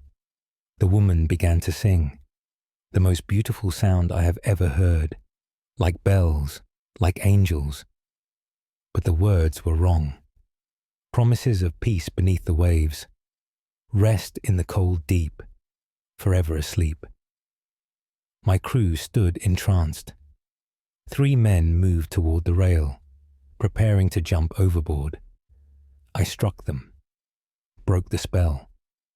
The woman's song turned angry, harsh. The sea began to churn. Waves rose from nowhere. Our ship pitched violently. Water poured over the deck. The woman circled us, moving impossibly fast through the water. Her face appeared at every rail, every porthole, dozens of her, all singing that terrible song. I ordered full sail. We fled, but she followed, keeping pace effortlessly. Then she spoke. Her voice carried clearly over the storm. "One of you will stay," she said. "The sea demands payment for this passage. One of you belongs to me." My navigator screamed, claimed he saw his drowned brother in the water, calling to him. He jumped overboard before we could stop him. The storm ceased instantly. The sea went calm. The woman disappeared. My navigator sank quickly. We tried to recover him, but something pulled him down, fast. His hand broke the surface once, then gone. The water where he went under remained still, mirror smooth, like glass over a grave. Captain Thomas Kelly, off the coast of Inishmore, Aran Islands, Ireland, 22nd day of October, 1831. Archivist's note. Dr. Nathaniel Ashcroft. Maritime records confirm the loss of a crewman on this voyage. Merrow legends are prevalent in Irish coastal regions. The entity's ability to control weather and demand sacrifice suggests significant supernatural power. Similar encounters are documented in 6 other Irish waters. End of file. Proceeding to next recovered document. Case file NOA 1354H. Classification. Abbess's report. Date of statement 18th day of April 1354. Location Kylemore Abbey, Connemara County, Galway, Ireland. Author Abbess Eleanor Fitzgerald. Abbess Eleanor Fitzgerald. Do document the possession of Sister Bridget. Sister Bridget came to us as a novice 5 years ago. She was devoted, kind, gentle in all her ways. No hint of the darkness that would consume her. The change began during Lent. Sister Bridget complained of terrible dreams, visions of a black mass, inverted crosses, rituals performed in unholy mockery of our faith. She woke screaming most nights. I blessed her cell, had Father Michael perform prayers. But the dreams intensified. Soon Sister Bridget began speaking during sleep. Words we did not understand at first. Then Sister Agnes recognized Latin, backwards Latin. Sister Bridget was reciting the Mass in reverse, defiling every holy word. When we woke her, she remembered nothing. But the following night brought worse. Sister Bridget rose from her bed while asleep, walked through the abbey corridors. We found her in the chapel, standing before the altar, her arms spread wide, head thrown back. Blood ran from her palms. Stigmata, but inverted. The wounds were on the backs of her hands, not the palms, mocking the crucifixion. When Sister Bridget opened her eyes, they were solid black. She spoke in a man's voice. Deep, ancient, cruel. Ecclesia tua cadet, it said. Your church will fall. Omnia sancta corrumpam. I will corrupt all holy things. Nulla salus est. There is no salvation. Father Michael attempted exorcism. Sister Bridget writhed and spat. Her body contorted impossibly. The entity within her would not identify itself, would not respond to commands. It only laughed and recited more corrupted prayers. During the exorcism, Sister Bridget spoke prophecies, named disasters that would befall Ireland, plagues, famines, wars. She described events with terrible clarity, things that would not occur for centuries. Some have already come to pass. Others await fulfillment. The entity claimed to have lived since before Christ, to have witnessed the rise and fall of empires, to serve powers older than creation itself. Sister Bridget's body weakened daily. The entity consumed her from within. She ate nothing, drank nothing, yet remained conscious, aware, trapped inside her own flesh, watching something else control her. In her final moments, Sister Bridget regained herself briefly. She begged us to end her life, to free her from the torment. We could not, would not. She passed peacefully 3 days later. Her final words were in Latin. Venient plures, more will come. Legio sumus, we are legion. The entity left marks in her cell, symbols carved into stone. We tried to erase them. The stone reformed. The marks returned. They remain there still. Abbess Eleanor Fitzgerald Kylemore Abbey, Connemara, County Galway, Ireland, 18th day of April, 1354. Archivists note, Dr. Nathaniel Ashcroft, Abbey records were sealed by church decree for 5 centuries. Several of Sister Bridget's prophecies documented elsewhere have manifested exactly as described. The entity's claim of multiple presences suggests coordinated demonic activity. Similar possession cases at 3 other Irish abbeys between 1354 and 1359 indicate a pattern. End of file. Proceeding to next recovered document. Case file NOA 1673L. Classification. Gamekeeper's statement. Date of statement 9th day of August 1673. Location Glendalough, County Wicklow, Ireland. Author Connor McMurrough, Gamekeeper Y. Connor McMurrough. Do testify regarding the woman in the lake. I maintain the lands around the old monastery at Glendalough. The upper and lower lakes are my responsibility. I patrol them daily. Know every rock and tree along their shores. A fortnight ago, I was walking the lower lake at dawn. Mist hung thick over the water. Habit damet diski sin. Heard splashing. Assumed it was a deer drinking. Then I saw her through the mist. A woman standing waist deep in the lake. She faced away from me. Her hair was long and black, reaching past her waist. She wore a white gown that floated around her. I called out, asked if she needed assistance. The woman turned her head to look at me, only her head. Her body remained facing the water, her neck twisted completely around. She smiled. Even from a distance I could see her teeth, too many of them, sharp, like needles. The woman gestured for me to join her. Her hand moved wrong, fingers bending backwards. I stepped back from the shore. Something about her was deeply wrong. She began to sing. The sound was beautiful, hypnotic, drew me forward despite my fear. I found myself walking into the water. Could not stop.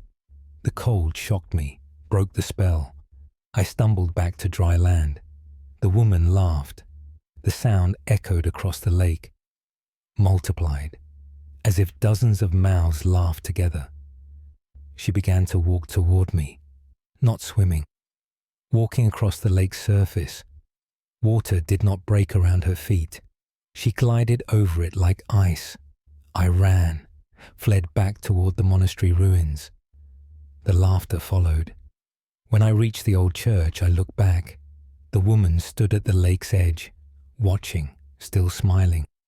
She pointed at me with one elongated finger, then sank into the water, disappeared as if she had never been. I reported this to Father Quinn.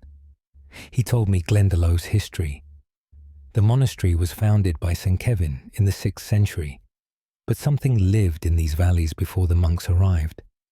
Ancient spirits of water and wood. They resented the intrusion. The saint made peace with them, established boundaries.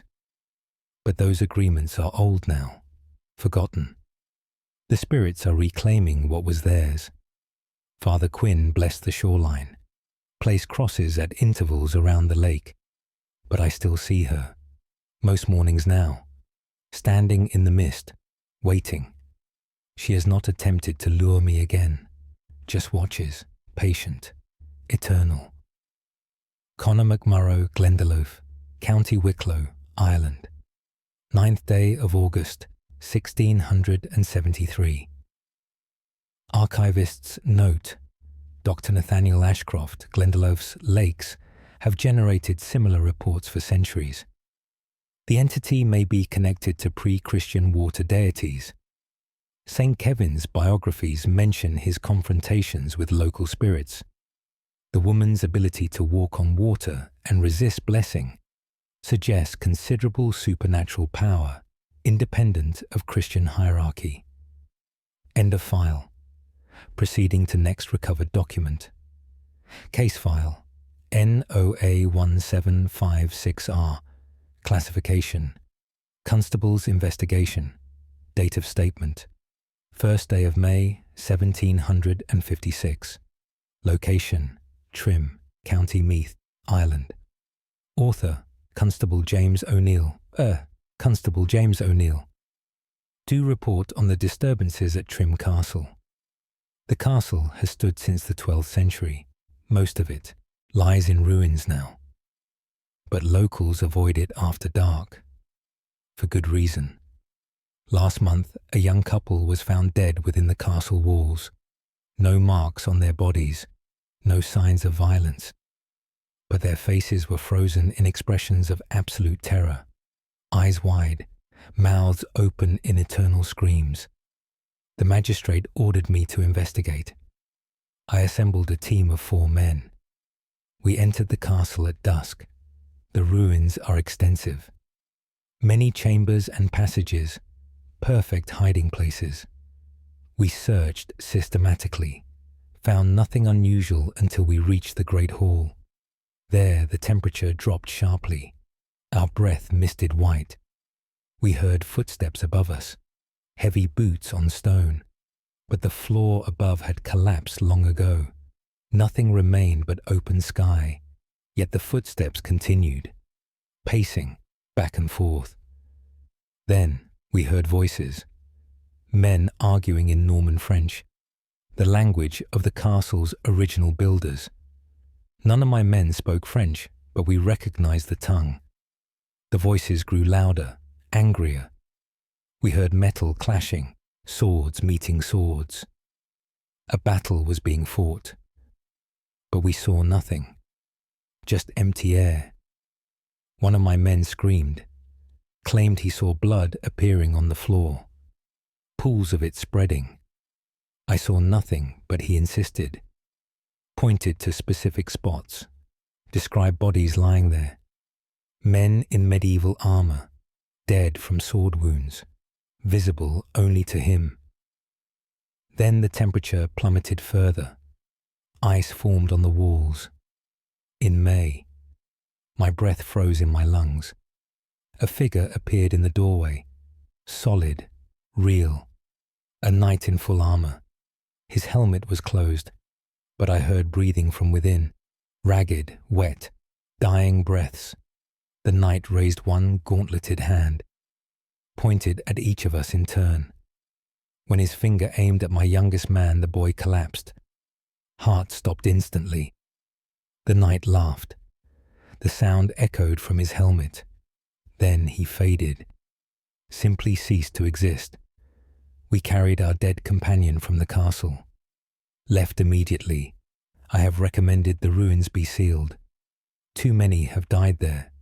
Too many continue to walk there. The dead do not rest at Trim Castle. They replay their battles, reenact their deaths, and occasionally claim new victims. Constable James O'Neill Trim, County Meath, Ireland. 1st day of May, 1756. Archivist's note, Dr. Nathaniel Ashcroft. Trim Castle saw significant violence. During Norman rule and subsequent conflicts, multiple murders are documented in castle records. The phenomenon appears to be a combination of residual hauntings and active entities.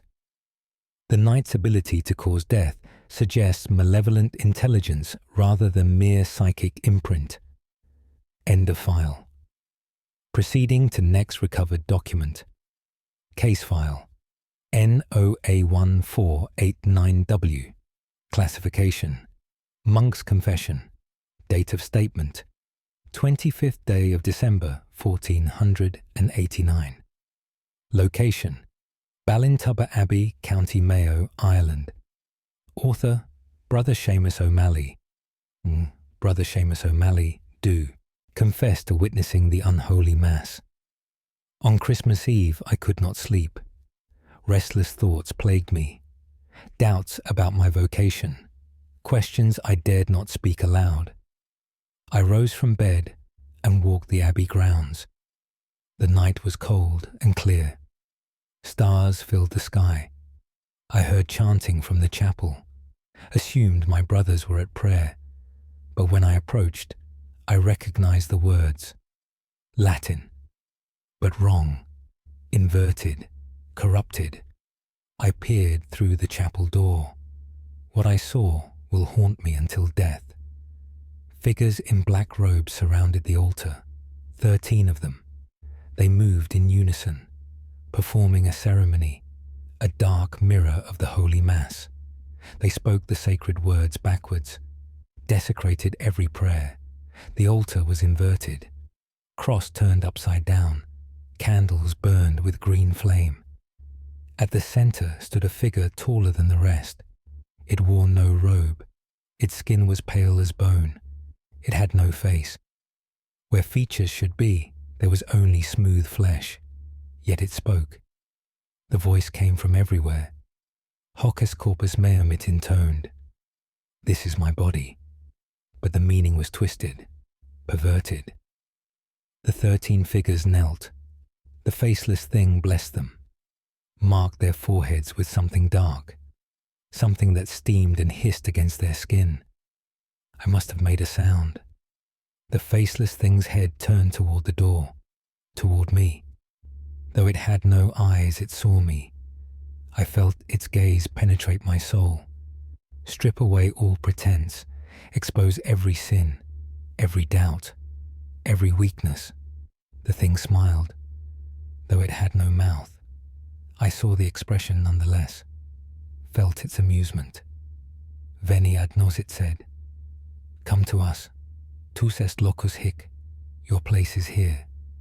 Shaemus te. We know you. The 13 figures turned as one, removed their hoods. I recognized them all. Brothers from the abbey, men I prayed with daily, but their eyes were wrong, black, empty, not human anymore. They reached toward me. I fled, ran to my cell and barricaded the door, prayed until dawn. When morning came, I went to the chapel. It was empty, normal. The altar stood correctly, cross upright. No evidence of what I had witnessed, but I know the truth. Evil has infiltrated this holy place, disguised as righteousness, hidden among the faithful. I do not know which brothers I can trust, which are still themselves, which have become vessels for darkness.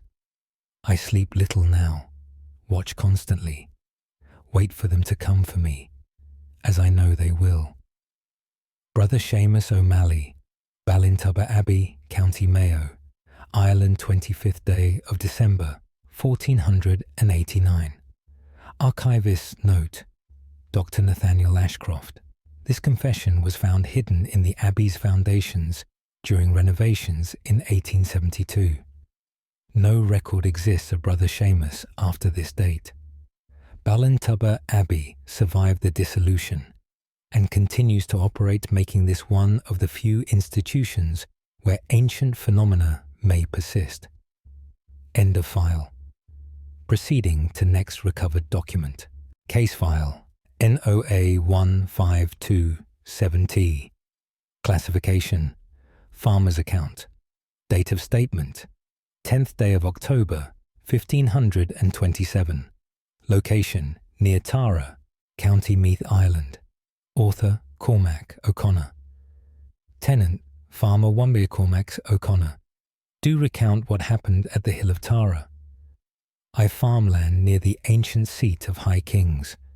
The hill has been sacred since time beyond memory.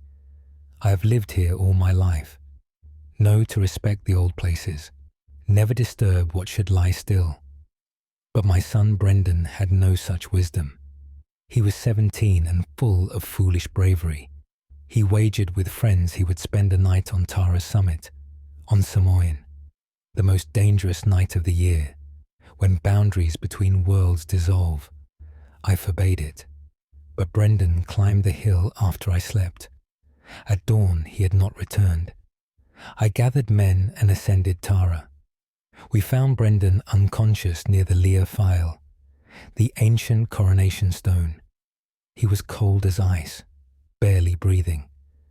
We carried him home. He woke 3 days later, but he was not right.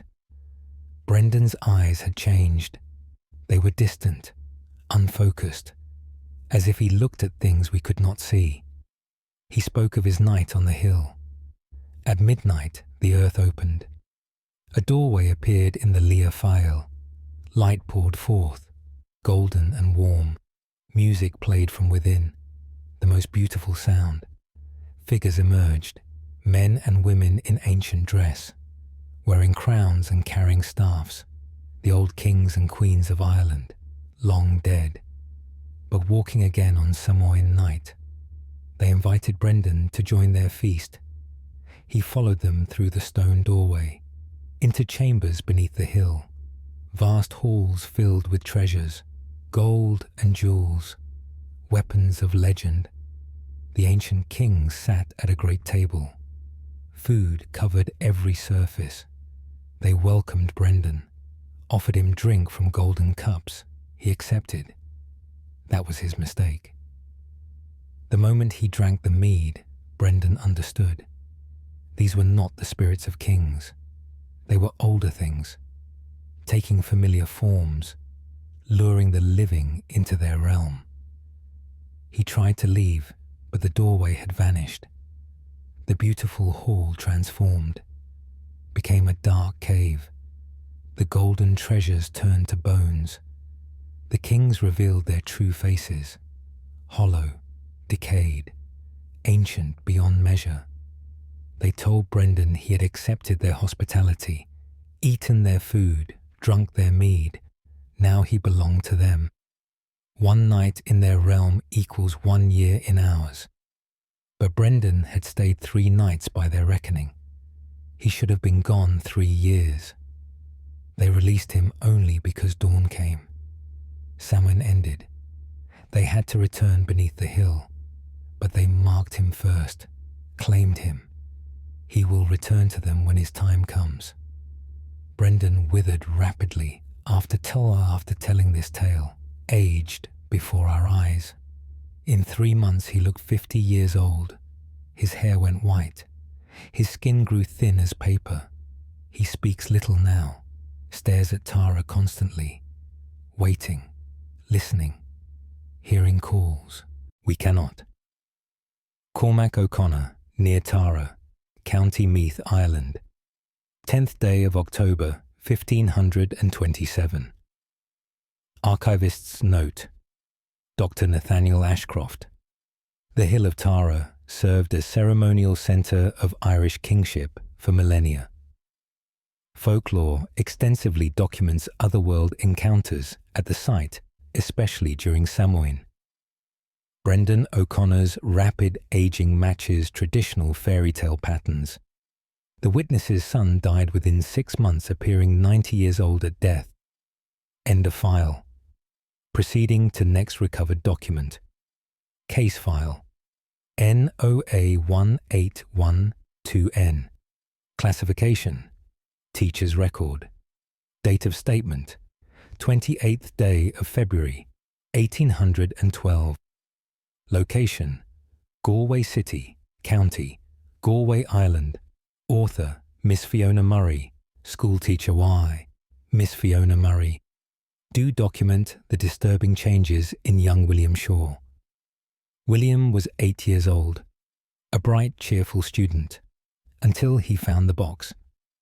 The boy lived near St. Nicholas's Church, the oldest medieval church still in use in Ireland. While playing in the churchyard, William discovered a small iron box, buried beneath loose stones. He brought it to school to show his classmates. The box was old, very old, covered in rust and strange markings, symbols that predated Christian times. I told William to return it. He promised he would, but kept the box. Within a week, William changed. He grew quiet, withdrawn, stopped playing with other children, sat alone drawing strange pictures, spirals and circles, figures with too many limbs. I asked what he was drawing. William looked at me with eyes that seemed older than his years. What they showed me, he said, the ones in the box. I demanded he bring the box to me. William did so the next day. I opened it carefully. Inside lay fragments of bone, human bones, a child's bones, and a piece of parchment. The writing was in Latin, very old Latin. I had Father Burke translate it. His face went white as he read. It was a curse, cast by a grieving father in 1247. His daughter had been murdered by a Norman knight.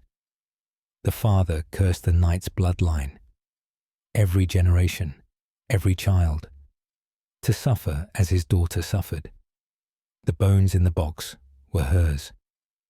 William's family name was Shaw, descended from Norman knights who settled in Galway. The curse had found its target. After William opened the box, he began having terrible dreams. A little girl with empty eyes, standing at the foot of his bed, whispering in a language he could not understand, but somehow knew meant death. William stopped sleeping. His parents found him each morning standing at his window, staring at nothing, sometimes laughing, sometimes weeping. He claimed the girl from the box visited him, showed him what the night had done to her, made him feel every moment of her suffering. Now she wanted William to join her, wanted him to die as she died, slowly, painfully, alone in the dark. William attempted to harm himself 3 times. His parents restrained him. hired a nurse to watch constantly. But the attempts continued. Father Burke performed a cleansing ritual, burned the box and its contents. Blessed William's home. The girl's appearances ceased, but William remained damaged. He never spoke again, sits in silence, eyes distant. Some part of him still lives in 1247, still suffering with that murdered child, unable to return. Miss Fiona Murray, Galway City, County Galway, Ireland, 28th day of February 1812. Archivist's note, Dr. Nathaniel Ashcroft, St. Nicholas's Church records from 1247 mention a murder investigation involving a Norman knight and an Irish child. The curse described matches examples of medieval maleficium.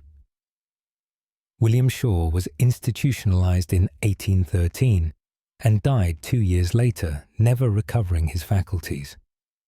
The power of generational curses remains a disturbing aspect of Irish supernatural phenomena. End of file. Proceeding to next recovered document. Case file NOA 1645. K. Classification. Hermit's Testament. Date of statement 15th day of July 1645. Location Gougane-Barra, County Cork, Ireland. Author Brother Finbar. O'Sullivan, Hermit the Verse. Brother Finbar. O'Sullivan. Do bear witness to the forest's awakening. I have lived in solitude at Gougane-Barra for 3 years. The valley is remote, surrounded by ancient forest. Saint Finbar himself meditated here centuries ago. I sought the same spiritual communion. What I found was far different. The first sign came 2 months ago. The trees began moving, not swaying in wind, moving deliberately, shifting positions when I was not watching. A path I walked daily became unfamiliar. Trees stood where none had before. Roots crossed the trail. Branches reached lower, as if the forest were closing in. Then I heard the whispers, voices speaking from the trees themselves, words in Old Irish, the language of Druids. Before Christianity tamed these lands, they spoke of remembering, of old ways returning, of patience finally rewarded. The Christians sleep, they said. Their power wanes. Soon we reclaim what was stolen. I tried to pray. My words felt hollow, empty, as if God could not hear me, could not reach me here. The forest had become something else, a place between worlds, where the old powers still held dominion. Animals began avoiding the valley. Birds fell silent. Even insects disappeared. Only the trees remained, and they were very much awake. At night, I heard footsteps circling my shelter. Heavy steps, too heavy for human feet. I peered outside once, saw shapes moving between the trees. Massive figures, taller than any man, made of bark and root, wood given form and consciousness. They watched my shelter, patient, waiting. One spoke to me through the wall. Its voice was like grinding stone. Thou art trespassing, it said. This ground was ours long before thy God arrived. Saint Finbar made pacts with us, honoured the old ways even as he preached the new, but his descendants forgot, broke the agreements. Now we reclaim our due. I asked what they wanted. The creature laughed. Everything, it said, the forests, the hills, the stones. All of Ireland was ours once. Will be again. Your time is ending, hermit. A new age begins, or perhaps an old age returns. The forest closed around my shelter. Roots pushed through the floor. Branches broke the roof. I fled before dawn, ran until I reached open land. When I looked back, the valley was gone. Hidden behind a wall of trees, I could hear them singing, calling to others of their kind, waking the forests across Ireland.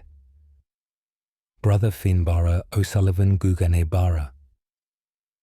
County Cork, Ireland, 15th day of July, 1645. Archivist's note. Dr. Nathaniel Ashcroft.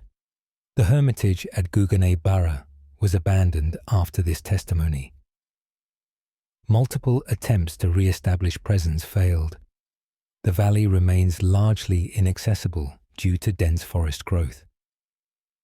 The entity's reference to St. Finbar suggests ancient covenants between early Christian missionaries and pre-Christian spirits.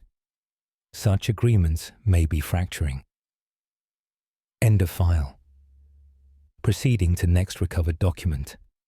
Case file NOA1729P. Classification Midwife statement.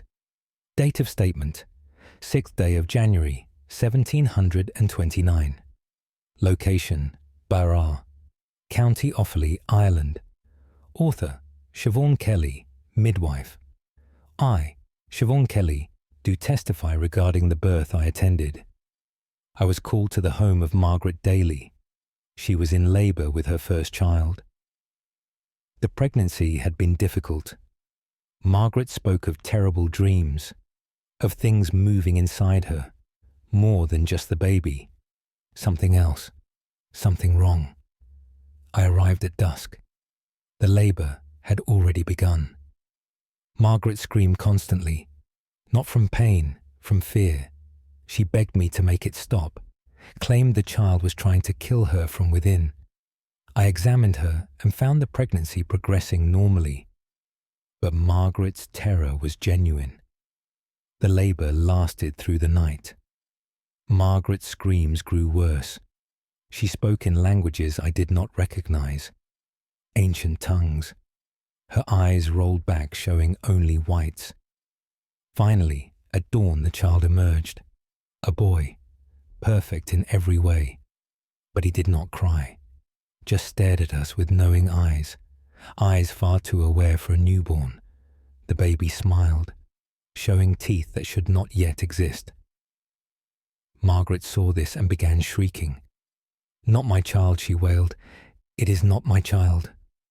Something else wears his flesh." The baby laughed.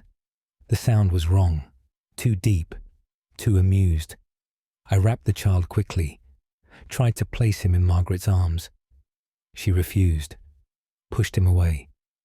"Get it away from me," she begged. "Please, it is not human." The baby turned its head toward her. "Mater," it said clearly. Mother in Latin. "Ego sum quod semper fui." I am what I have always been. "Expectavisti me."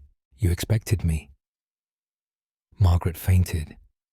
I held the child uncertainly. Its eyes met mine. In their depths I saw something ancient, something that had waited long for this moment, to be born, to walk the earth in human form. The baby spoke again, this time in Irish, in the old tongue my grandmother taught me. "I am the firstborn of many," it said. "More will come. We are returning. The world has forgotten us. Soon it will remember." I fled the house, left the child on the bed, told the priest what I had witnessed. Father Brennan went to the Daly home, found it empty. Mother and child gone. No trace of where they went. But I have heard rumours since, of a woman and strange child seen in the west, moving from village to village. The child grows rapidly, far faster than natural, already the size of a 3-year-old, though only 6 months have passed, and wherever they go, people change, become different. Their eyes take on that same knowing look, as if something else inhabits them now. Siobhan Kelly Burr, County Offaly, Ireland. 6th day of January, 1729. Archivist's note. Dr. Nathaniel Ashcroft. No records confirm Margaret Daly's fate. reports of rapid growth children appear sporadically in Irish archives between 1729 and 1756. The entity's claim of being firstborn of many suggests coordinated supernatural infiltration. This case remains one of the most disturbing in the Noah files. End of file. Proceeding to next recovered document. Case file NOA 143-7V. Classification: Bishop's private record. Date of statement: 21st day of November, 1437. Location: Cashel, County Tipperary, Ireland. Author: Bishop Thomas O'Dwyer. Verse: Bishop Thomas O'Dwyer. Do document the presence within the rock of Cashel. The fortress cathedral has stood for centuries, seat of kings and bishops alike, a symbol of power both temporal and spiritual. But something dwells in the crypt beneath, something that should not exist. 3 weeks ago, we buried Archbishop William, a good man who served faithfully for 20 years. The funeral was proper, solemn, all rituals observed correctly, yet that very night we heard sounds from below, scraping, scratching, as if something tried to escape the tomb. I descended with Father Coleman to investigate. The crypt was cold, far colder than natural. Our torches flickered though no wind blew. The Archbishop's tomb remained sealed, but we heard breathing, slow, deliberate, coming from behind the stone. Then it spoke. Non sum qui eram, it said in Latin. I am not who I was. Mutatus sum. I have been changed. Corpus meum habitat aliud. Another inhabits my body. Father Coleman made the sign of the cross. The voice laughed. Signum tuum impotens est. Your symbol is powerless here. Haec terra mea est. This ground is mine. We fled the crypt, sealed the entrance. But the sounds continued. Every night we hear the voice, sometimes in Latin, sometimes in the old Irish tongue. It speaks of things that happened at Cashel before it became holy ground. Pagan rituals, blood sacrifices, ancient kings who worshipped darker powers. The entity claims this place was consecrated to old gods first. Christianity merely painted over the truth. But the foundation remains pagan, always has been, always will be. Last night I heard footsteps in the cathedral, above the crypt, heavy steps climbing stairs that no longer exist. I saw a shadow, massive, wearing a crown, moving through the nave. When it turned toward me, I saw its face, Archbishop William's face, but wrong, corrupted. The flesh sagged, the eyes glowed with sickly light. It smiled, showing teeth filed to points. Some Rex Hickett declared, I am king here. Semper fui. I have always been. Christiani transibunt. Christians will pass.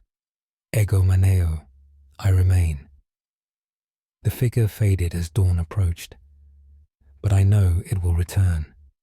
Each night it grows stronger, more solid, more real. The entity is using the Archbishop's body as a vessel, slowly reconstructing itself, rising from centuries of imprisonment beneath Christian stones.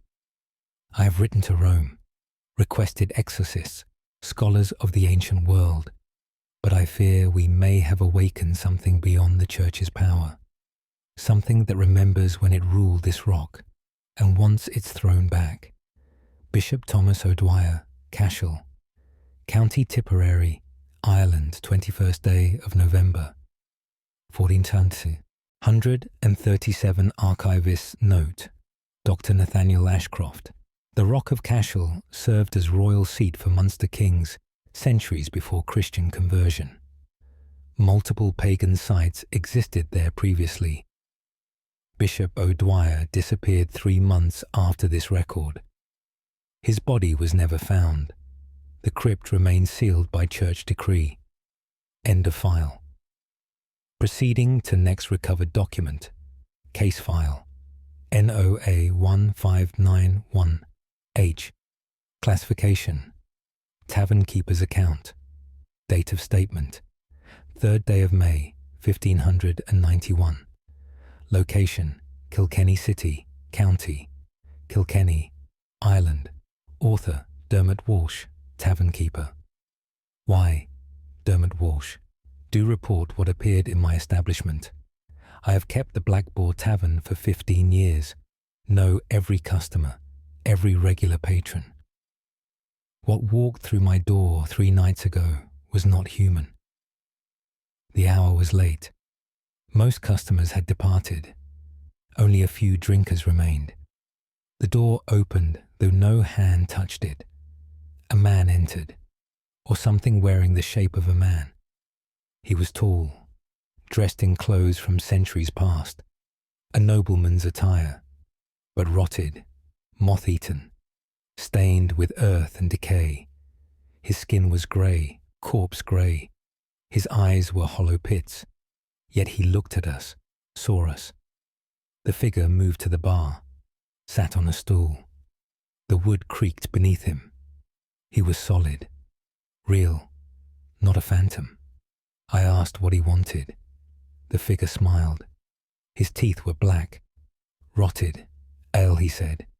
As I drank in life, so shall I drink in death. His voice was like earth falling into graves. I poured with shaking hands. The figure lifted the cup, drank deeply. The ale ran through him, poured from holes in his throat, pooled on the floor. He laughed and called for more. My remaining customers sat frozen, unable to move, unable to speak, gripped by unnatural fear.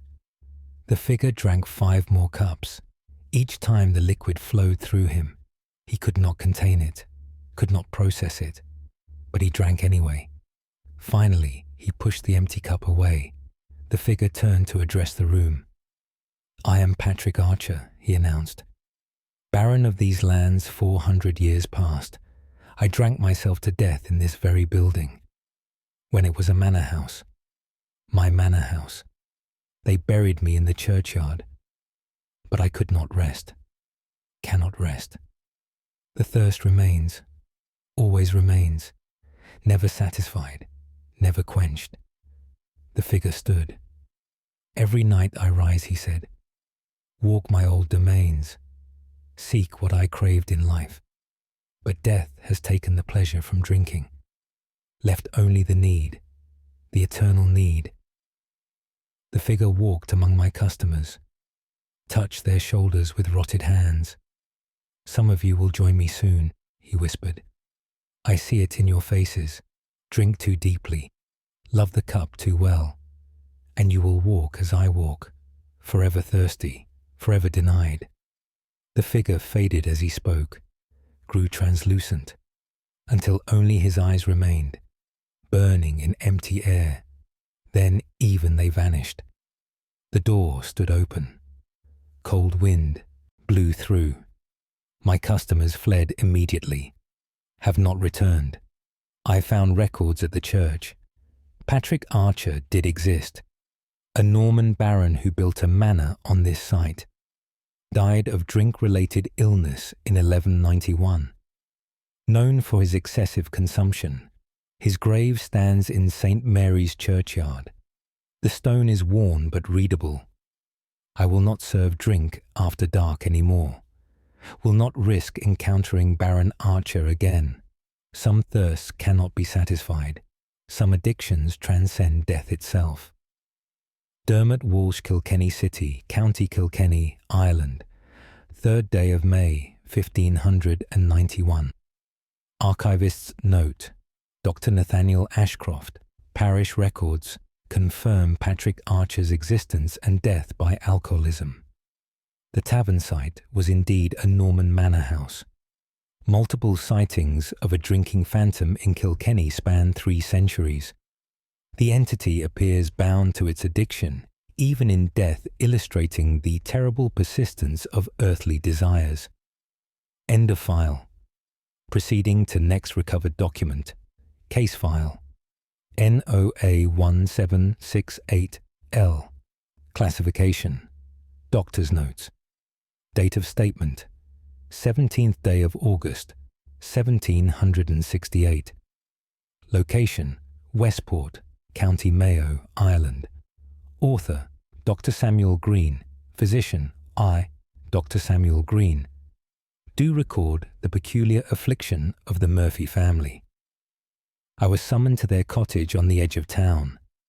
The father claimed all 5 children had fallen ill simultaneously. No fever, no visible symptoms, but they would not wake. I arrived to find the children arranged in their beds, ages ranging from 4 to 12, all lying perfectly still, eyes closed, breathing shallow.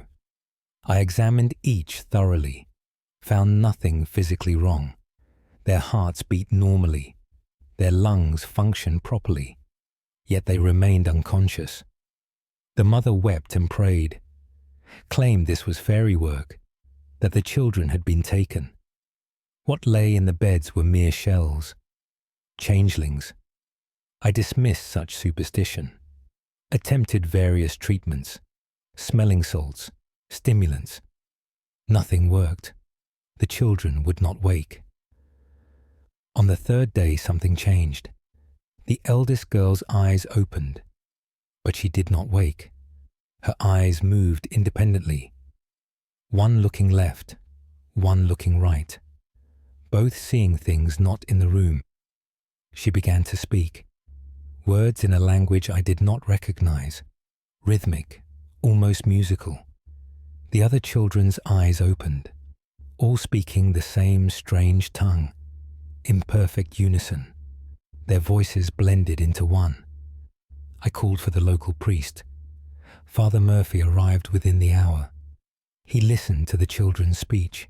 His face grew pale. Old Irish, he said, the tongue of Druids. These children speak as one voice, controlled by something else, something ancient. Father Murphy attempted prayers. The children laughed, all 5 at once, the same laugh from 5 throats. The eldest girl's head turned toward us. Her eyes were white, completely white, no pupil or iris visible. We saw the gathered ones, she said in English, the collective, the merged.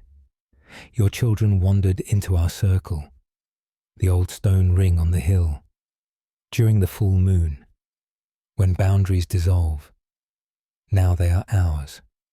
5 minds joined into one, 5 souls bound together, forever.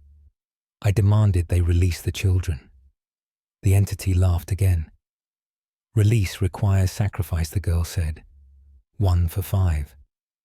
Someone must take their place, willingly. Step into our circle, become part of the collective. Only then can these children return.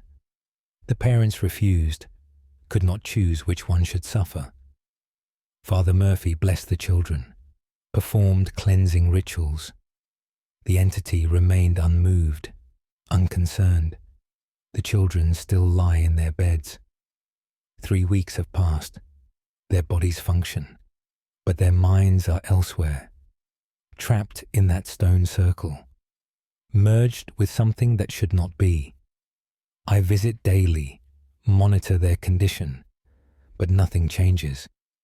They speak only when the entity wishes.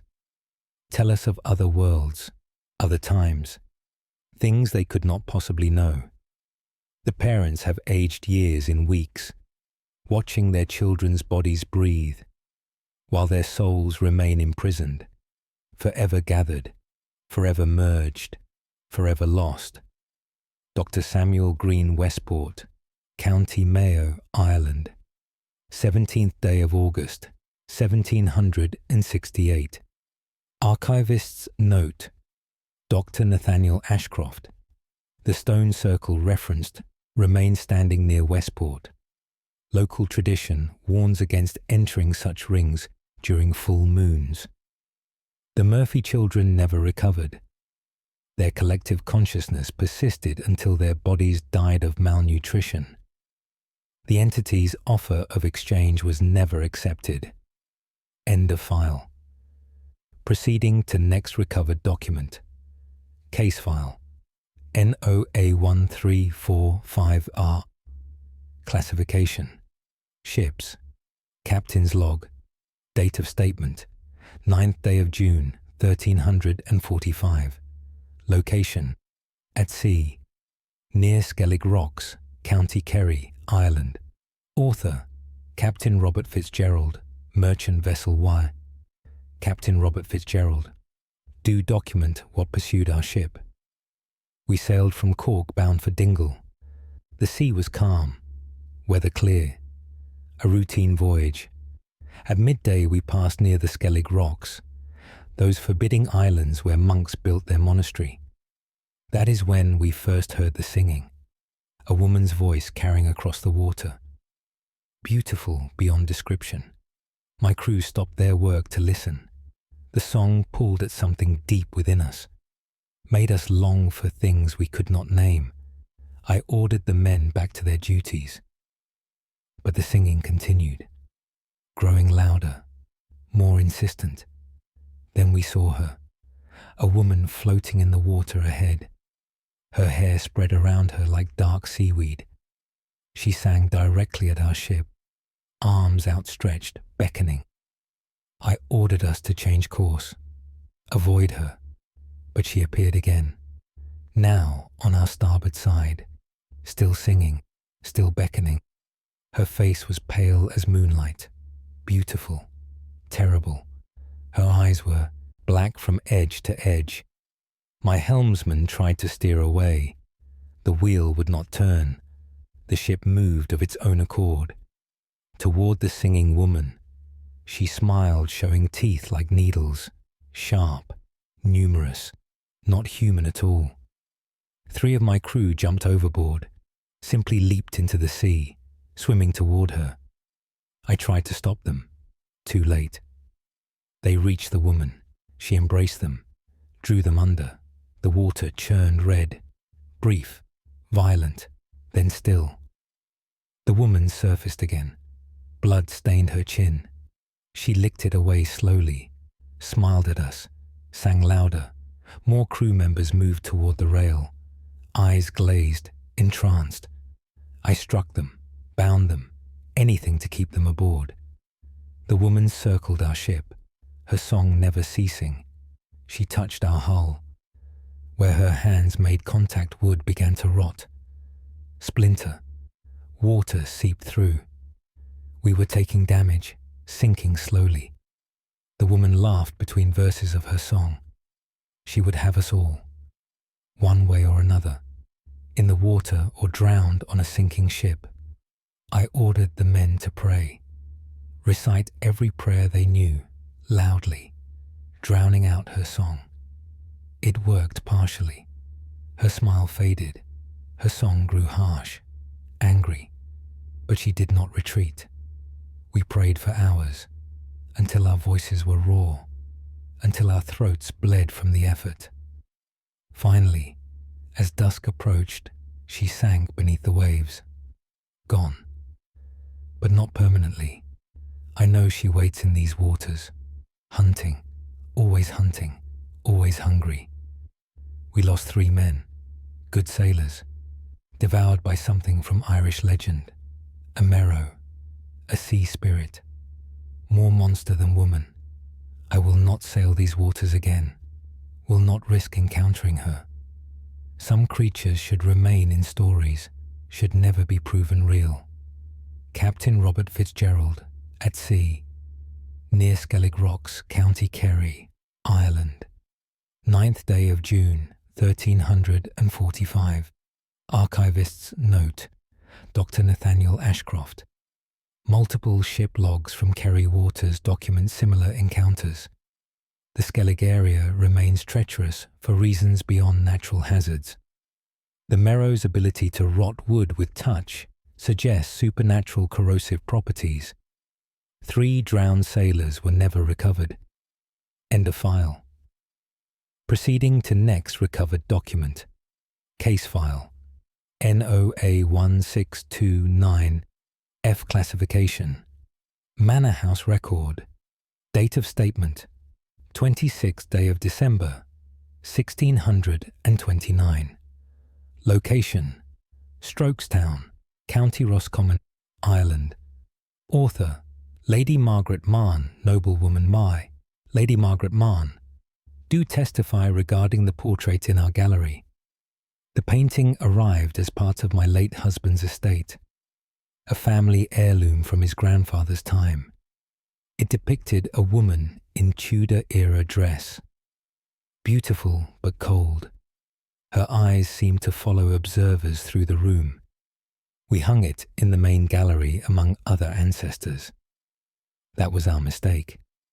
Within days, servants reported strange occurrences. The woman in the portrait moved, changed positions. Sometimes she faced forward, sometimes turned to the side. Her expression altered, from serene to angry, from calm to malevolent. I dismissed these claims as imagination until I witnessed it myself.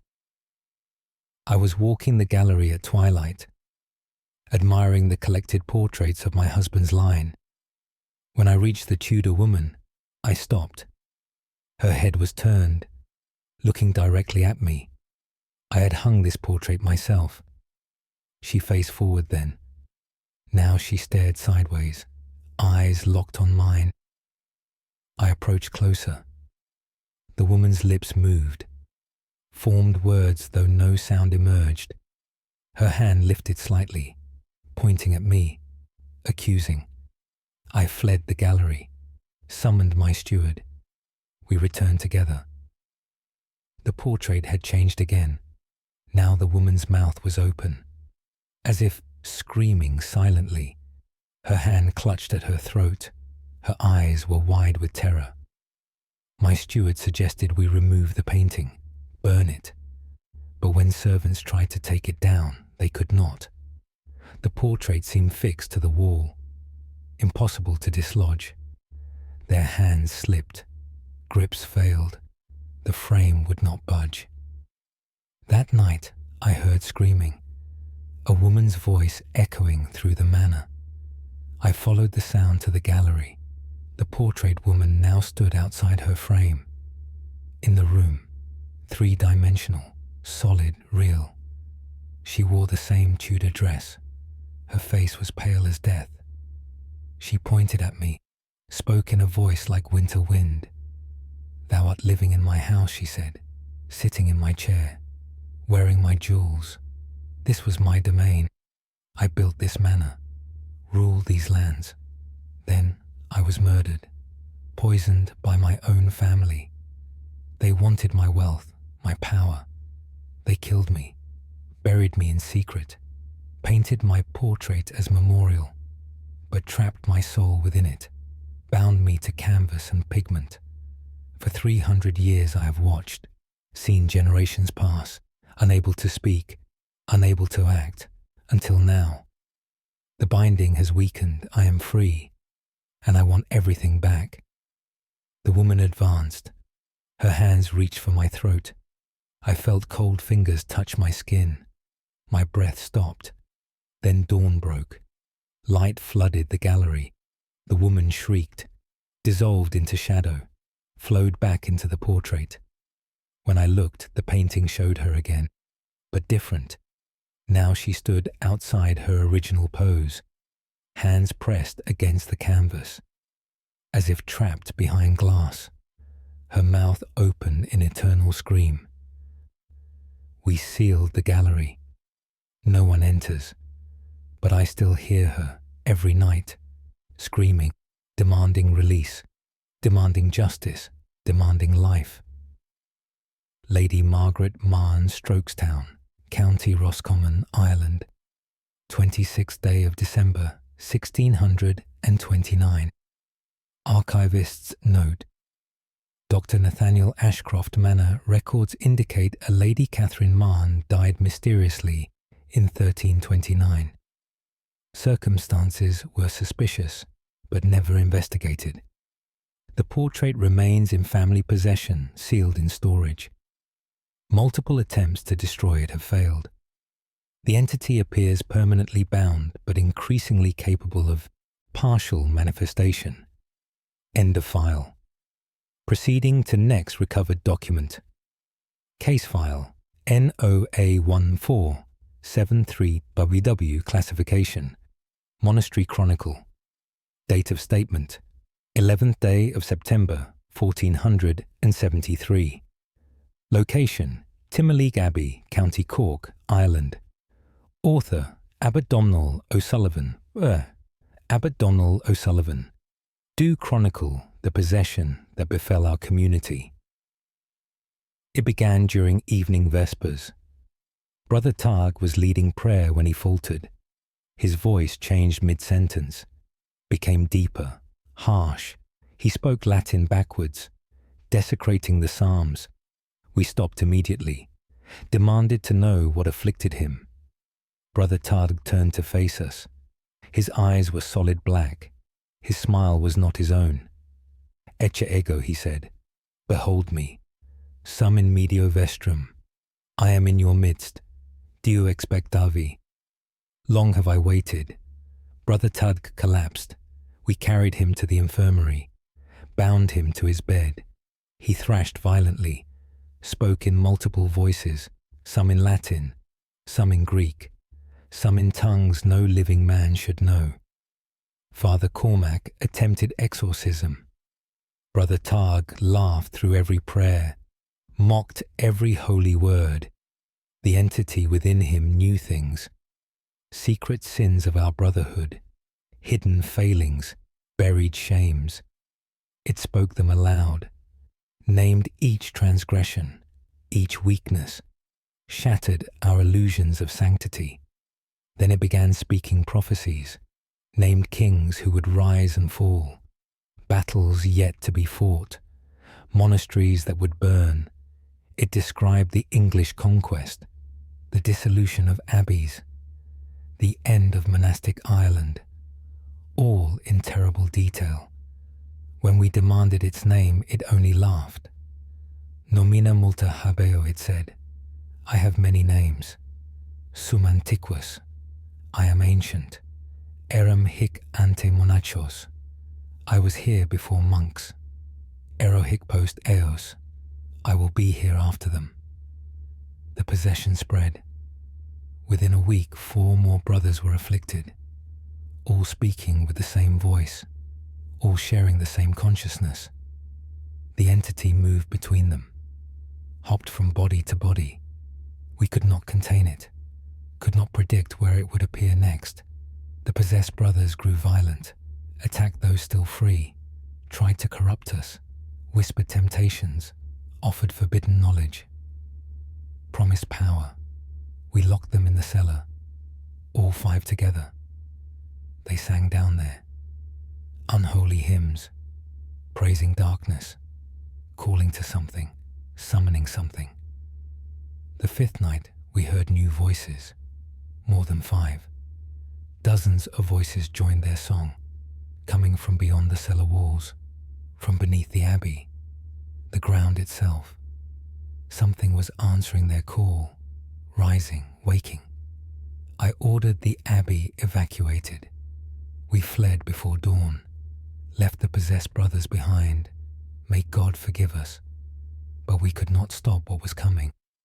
As we departed, I looked back, saw figures rising from the earth, dark shapes, countless numbers. They entered the abbey through every opening. The possessed brothers welcomed them, embraced them, merged with them. The abbey stands empty now. No one dares approach, but we hear singing on certain nights, carried on the wind, the voices of the possessed, and their dark congregation, still calling, still summoning, still waiting. Abbot Domhnall O'Sullivan, Timoleague Abbey, County Cork, Ireland. 11th day of September 1473. Archivist's note. Dr. Nathaniel Ashcroft, Timberleague Abbey was eventually reclaimed and rebuilt, but its dark history persisted. The cellar was permanently sealed. Several of the entity's prophecies regarding English conquest proved accurate. The phenomenon suggests coordinated demonic activity, possibly connected to pre-Christian sites beneath the abbey foundations. End of file. Proceeding to next recovered document. Case file. NOA1586D. Classification. Blacksmith's Testament. Date of statement. 4th day of March, 1586. Location. Enniskillen, County Fermanagh, Ireland. Author, Rory McManus, blacksmith. Sir Rory McManus, do bear witness to what I forged. A wealthy merchant came to my forge 6 months past. Requested I make a specific item, a key. He provided detailed drawings, intricate patterns, symbols I did not recognize. The merchant paid triple in my usual fee. I accepted despite misgivings. The work took 3 weeks. The key required perfect precision, exact measurements, careful craftsmanship. As I worked, strange things occurred. My forge burned hotter than possible. The metal glowed with unnatural light. Green and sickly, I heard whispers while hammering, voices speaking from the flames, urging me onward, commanding me to finish. The key seemed to shape itself. My hands moved as if guided, creating patterns I had not intended. The final product was beautiful, terrible, a key of black iron, covered in spiraling symbols. It felt wrong to touch, cold despite coming from the forge, heavy beyond its size. The merchant returned, examined the key with satisfaction. Perfect, he said. Exactly as required. This will open doors that have been closed too long, release things that have been imprisoned unjustly. He paid and departed. That night I dreamed, saw the merchant approach an ancient door, carved into a hillside, covered in moss and earth, hidden for centuries. He inserted the key, turned it. The door opened. Darkness poured forth, not absence of light, active darkness, living darkness. Shapes emerged, tall figures, hunched figures, crawling figures, all wrong, all impossible. They spread across the land, entered homes, took people, changed them, made them vessels. I woke screaming, attempted to find the merchant, retrieve the key, destroy it. But he had vanished. No one in Enniskillen knew him. No record of his visit, as if he never existed. Yet I still had his gold, still remembered his face, still felt the key's weight in my hands. Since then, people have been disappearing. In Fermanagh and surrounding counties, vanishing without trace. Those who return are different. Their eyes are hollow, their voices flat. They speak of sleeping now, of finally resting, of embracing what they always were. I know it is my fault. The key I forged opened something, released something, something that should have remained imprisoned forever. I have tried to make amends, forged holy items, crosses and chalices, donated them to churches, but I feel the darkness growing, spreading, fed by the keys turning. I will not forge again, cannot risk creating another such object. Some doors should remain locked, some prisons should never be opened. Rory McManus Enniskillen, County Fermanagh, Ireland, 4th day of March, 1586. Archivist's note. Dr. Nathaniel Ashcroft. Mass disappearances in Fermanagh during 1586 to 1587 remain historically documented but unexplained. No key matching this description has been found. The ancient door's location is unknown. The entity or entities released may still be active. This case represents one of the few instances where human action directly facilitated supernatural manifestation. End of file. Proceeding to next recovered document. Case file NOA1714 S classification. Prison chaplain's notes. Date of statement 19th day of April 1714. Location Cork City Jail, County Cork, Ireland. Author Father Brian Murphy. Chaplain Y. Father Brian Murphy. Do record the condemned man's final confession. Patrick O'Brien was sentenced to hang for murder. He killed 3 men in a tavern brawl, showed no remorse during trial, laughed at the verdict. On his final night, I came to hear his confession. Found him calm, almost peaceful, eager to speak. O'Brien told me a strange tale. He claimed he was not truly Patrick O'Brien, had not been for many years. The real O'Brien died in childhood, drowned in the River Lee. Something else took his place, slipped into the boy's skin, wore his life, lived as him. I am far older than this body, Father O'Brien said. Older than this city, than this country.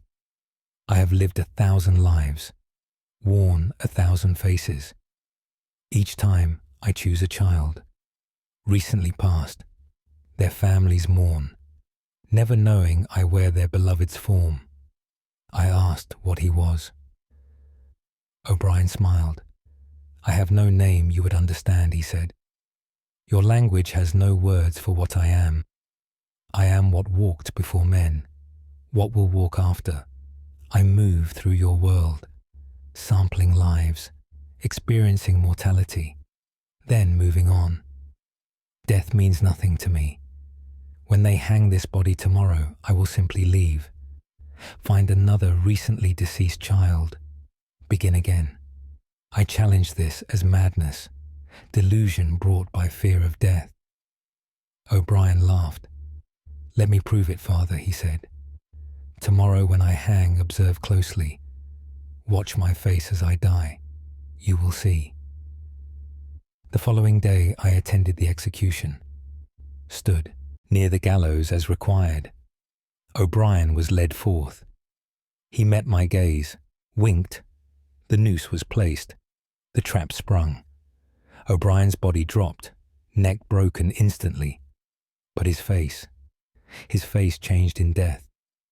For just a moment the features shifted, became something else, something not human, ancient, alien, wrong. Then the illusion settled. Patrick O'Brien's face returned, empty now, truly dead. But I saw smoke, dark smoke rising from the corpse, drifting away on the wind, moving with purpose, seeking. I followed it with my eyes. The smoke travelled toward the city, toward the hospital, toward the children's ward where the dying lay. That evening I heard a child had passed, young Michael Kelly, 8 years old. Fever took him. His family mourned deeply. 3 days later I saw the boy, in the market, very much alive. His parents were overjoyed, called it a miracle, a resurrection. But I saw his eyes. They were not a child's eyes. They held knowledge, experience, age beyond measure. The boy looked at me, smiled, the same smile O'Brien wore. He knows I know, knows I cannot prove anything, cannot explain without sounding mad. The entity continues. Where's Michael Kelly now? We'll wear him until this body fails, then move on again, eternal, unkillable, always among us. Father Brian Murphy, Cork City Gaol, County Cork, Ireland. 19th day of April, 1714. Archivist. This note. Dr. Nathaniel Ashcroft. This testimony was sealed by church authorities. Michael Kelly lived to age 73, dying in 1779. His obituary noted his unusual wisdom and knowledge of historical events he should not remember. The entity's current whereabouts are unknown, but it presumably continues its pattern of transference. End of file. Proceeding to next recovered document. Case file. NOA1392Q. Classification. Scribe's account. Date of statement. 7th day of October, 1392. Location. Trinity Island, Loughrea, County Longford, Ireland. Author. Brother Ewan MacConmara. Scribe Onan, Brother Ewan MacConmara. Do document the manuscript I transcribed. I serve as scribe at the monastery on Trinity Island. My work involves copying ancient texts, preserving knowledge. Last month the abbot brought me a particular manuscript, very old, pages yellowed and brittle, written in Latin, but strange Latin, archaic forms, unusual grammar. The text claimed to be a history of Ireland, before Christianity, before Patrick, before Rome knew this island existed. It described a time when other things ruled here, not men, not animals, beings of power and shadow, the old gods, the first inhabitants. As I copied the words, I felt strange. My hand moved automatically. The letters formed themselves. I seemed to watch from a distance, unable to stop, unable to look away. The manuscript spoke of rituals, ceremonies performed at specific sites, stone circles, burial mounds, sacred wells. It gave instructions, precise directions, how to summon the old powers, how to commune with them, how to serve them. I should have stopped copying, should have refused, but I could not. The words pulled me forward, demanded completion. 3 weeks I spent on this manuscript, working day and night, eating little, sleeping less. My fellow brothers grew concerned, but I waved them away, could not explain the compulsion.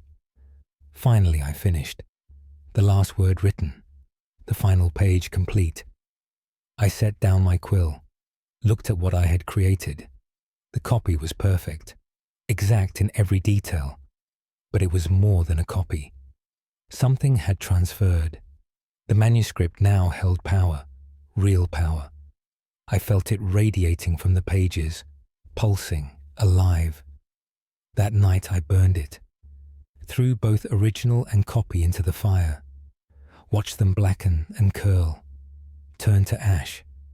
But as they burned, I heard screaming, voices from the flames, ancient voices, crying out in rage, promising return, swearing vengeance. The fire burned green, then blue, then black, a darkness that consumed light. When it finally died, only ash remained. But I still hear the voices. They speak from stones, from water, from wind. They tell me I have delayed them, not stopped them. The knowledge still exists. In other manuscripts, in oral traditions, in the land itself. What was written will be written again. What was summoned will be summoned again. I merely postponed the inevitable. Brother Ewan MacConmara, Trinity Island, Loughrea, County Longford, Ireland. 7th day of October, 1392. Archivist's note. Dr. Nathaniel Ashcroft. Trinity Island Monastery was abandoned in 1547. No copies of the described manuscript have been found, though fragments may exist in private collections. The entity's claim of inevitable return suggests the knowledge is indestructible, scattered throughout Irish history and landscape awaiting rediscovery. End of file. Proceeding to next recovered document. Case file NOA1657M. Classification: Undertaker's record. Date of statement: 28th day of January 1657. Location: Youghal, County Cork, Ireland. Author: Thomas Roche. Undertaker Thomas Roche. Do testify regarding the corpse that would not stay dead. I've prepared bodies for burial for 30 years. Seen every manner of death. Nothing prepared me for Elizabeth Crawford. She died of natural causes. Simply passed peacefully in her sleep. Age 72. No sign of violence or foul play. Her family brought her body to me, requested I prepare her for burial. Standard procedure. I laid her on my table, began the washing. That is when her eyes opened. Elizabeth Crawford sat up, looked directly at me, smiled. Her voice was not her own. Wrong pitch, wrong tone. I am awake, she said. Finally awake. So long sleeping, so long dreaming. Now I walk. I stumbled backward. The corpse should not move, should not speak, should not be. But Elizabeth Crawford climbed off the table, stood on legs that should be stiff with death. She examined herself, touched her face, her hands. This body will do, she said. Old but functional, worn but capable. It will serve until I find better. I demanded to know what possessed her. Elizabeth laughed. Nothing possesses me, she said. I simply am. I have always been. Moving from death to death. Inhabiting what others discard. The recently deceased make perfect vessels. No soul to fight. No will to overcome. Just empty flesh waiting for purpose. I give them purpose. The corpse walked to my door, opened it. Light spilled in. Elizabeth Crawford should have been dead, should have shown signs of decay, but she moved naturally, breathed normally, appeared alive. She turned back to face me. Thank you for your preparation, she said. You have made this transition smooth. Now I go to live Elizabeth Crawford's life. Her family will never know the difference. They will bury someone else in my place, someone who truly died, while I walk their beloved streets, sleep in their beloved home, steal their beloved's existence. The corpse left, walked into Youghal's morning crowd. No one saw anything unusual. An old woman out for a morning stroll, nothing more. I reported this to the magistrate. He thought me mad, ordered me to rest, said grief can affect the mind, but I know what I saw. Elizabeth Crawford's family reported her miraculous recovery. She woke in the night, rose from her deathbed, claimed to feel rejuvenated. The family celebrated, praised God, never knowing their mother, grandmother, aunt, died and was replaced. Something else wears her now. Thomas Roche, Youghal, County Cork, Ireland, 28th day of January, 1657. Archivist's note: Dr. Nathaniel Ashcroft, parish records show Elizabeth Crawford lived another 8 years, after her reported death, dying again in 1665. The entity's fate after the second death is unknown. This suggests multiple such beings may inhabit Ireland, moving between recently deceased bodies, remaining undetected among the living population. End of file. Proceeding to next recovered document. Case file NOA1783H. Classification: Herbalist's notes. Date of statement: 12th day of June, 1783. Location: Bandon, County Cork, Ireland. Author: Maeve O'Sullivan. Herbalist: Maeve O'Sullivan. do record what grew in cursed ground. I gather herbs and plants for medicinal use. Know every species in these lands, their properties, their uses, their dangers. But I found something new, a plant that should not exist, growing in a clearing deep in the forest. The area felt wrong immediately. The air was thick, hard to breathe.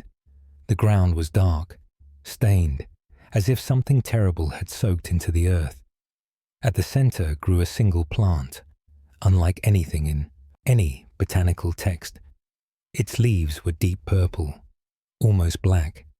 Its stem was thick as my arm. The flowers were beautiful, crimson petals, but they moved, pulsed, as if breathing. I approached carefully.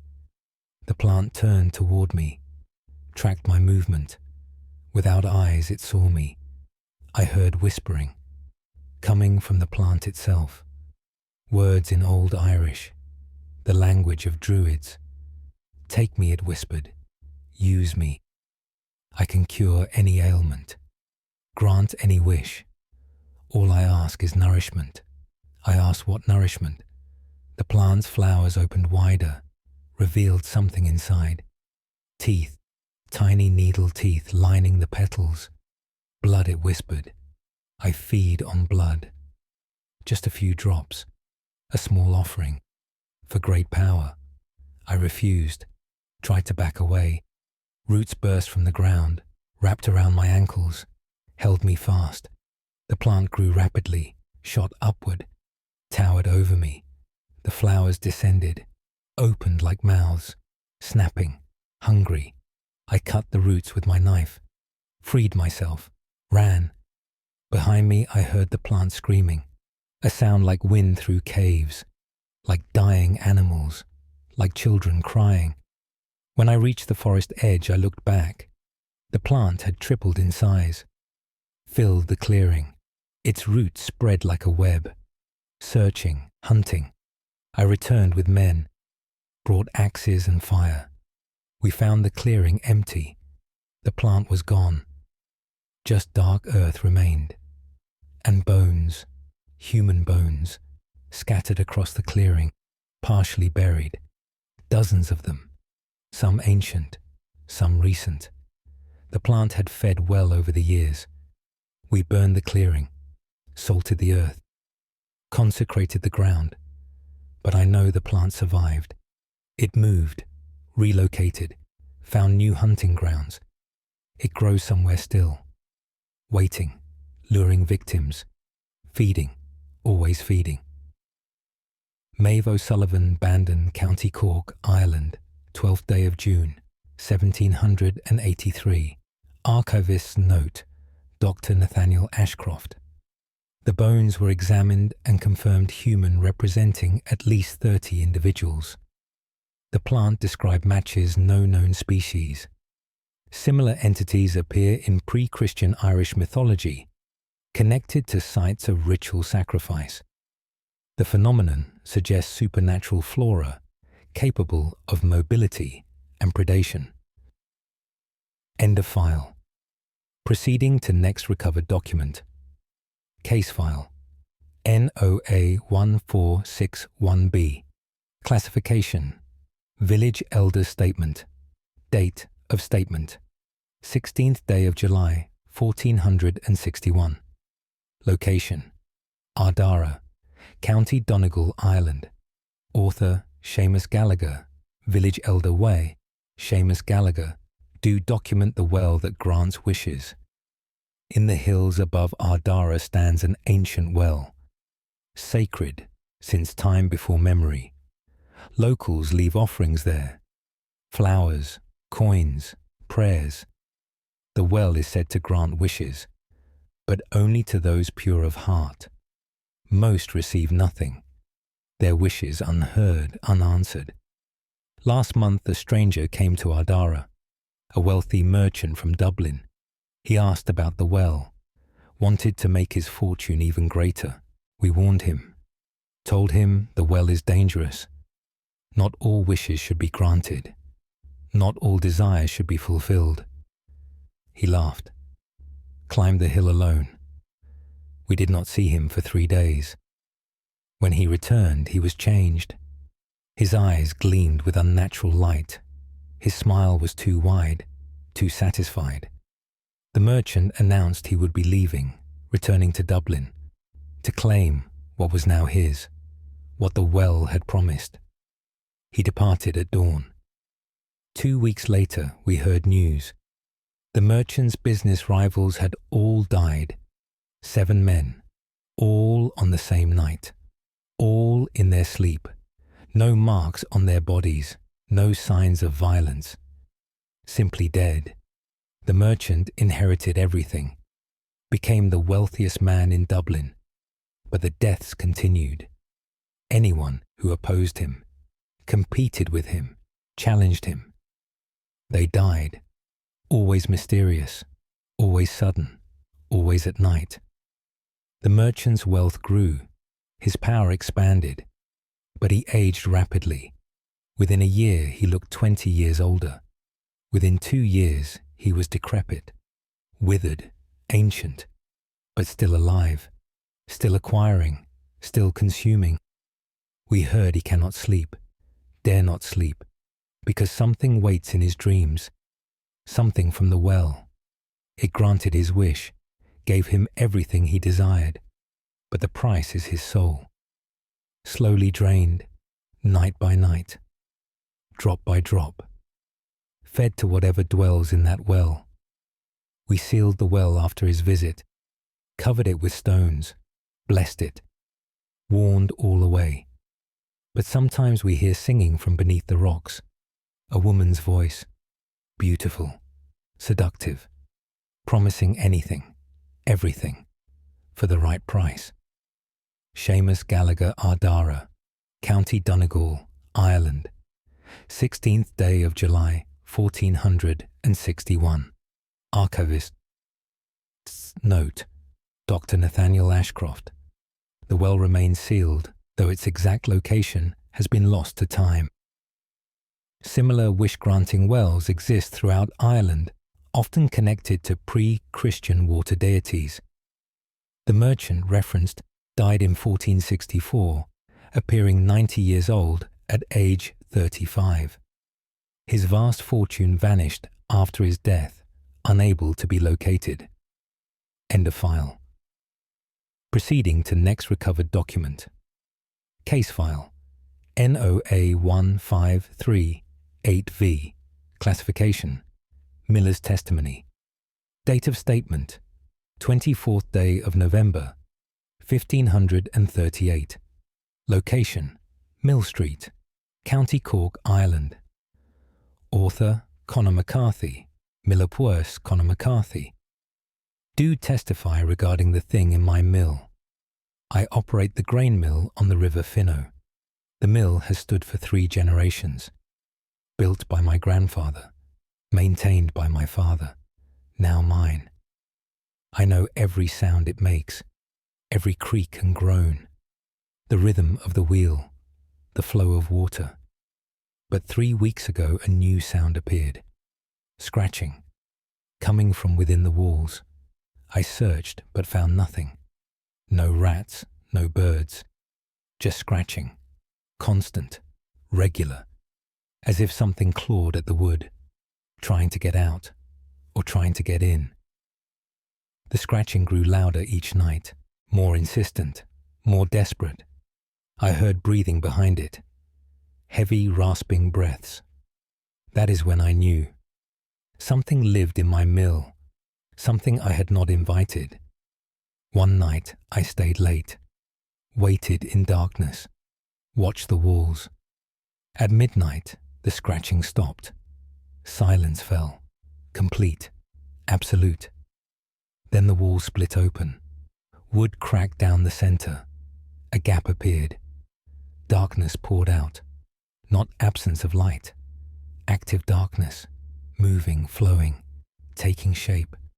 The darkness formed a figure, vaguely human, but wrong proportions, too tall, too thin.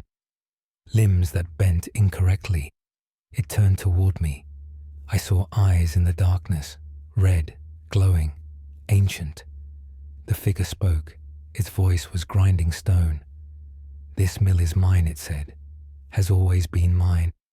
Your grandfather built it on my land, over my home. I have waited patiently, watched 3 generations work my wheel, grind my grain. Now I reclaim what is mine. I demanded it leave, tried to drive it away with prayer." The figure laughed. "Your prayers mean nothing here," it said. "This ground predates your God. Worship darker powers, powers that still remember, still hunger." The figure moved toward me. The darkness spread, filled the mill, consumed the light.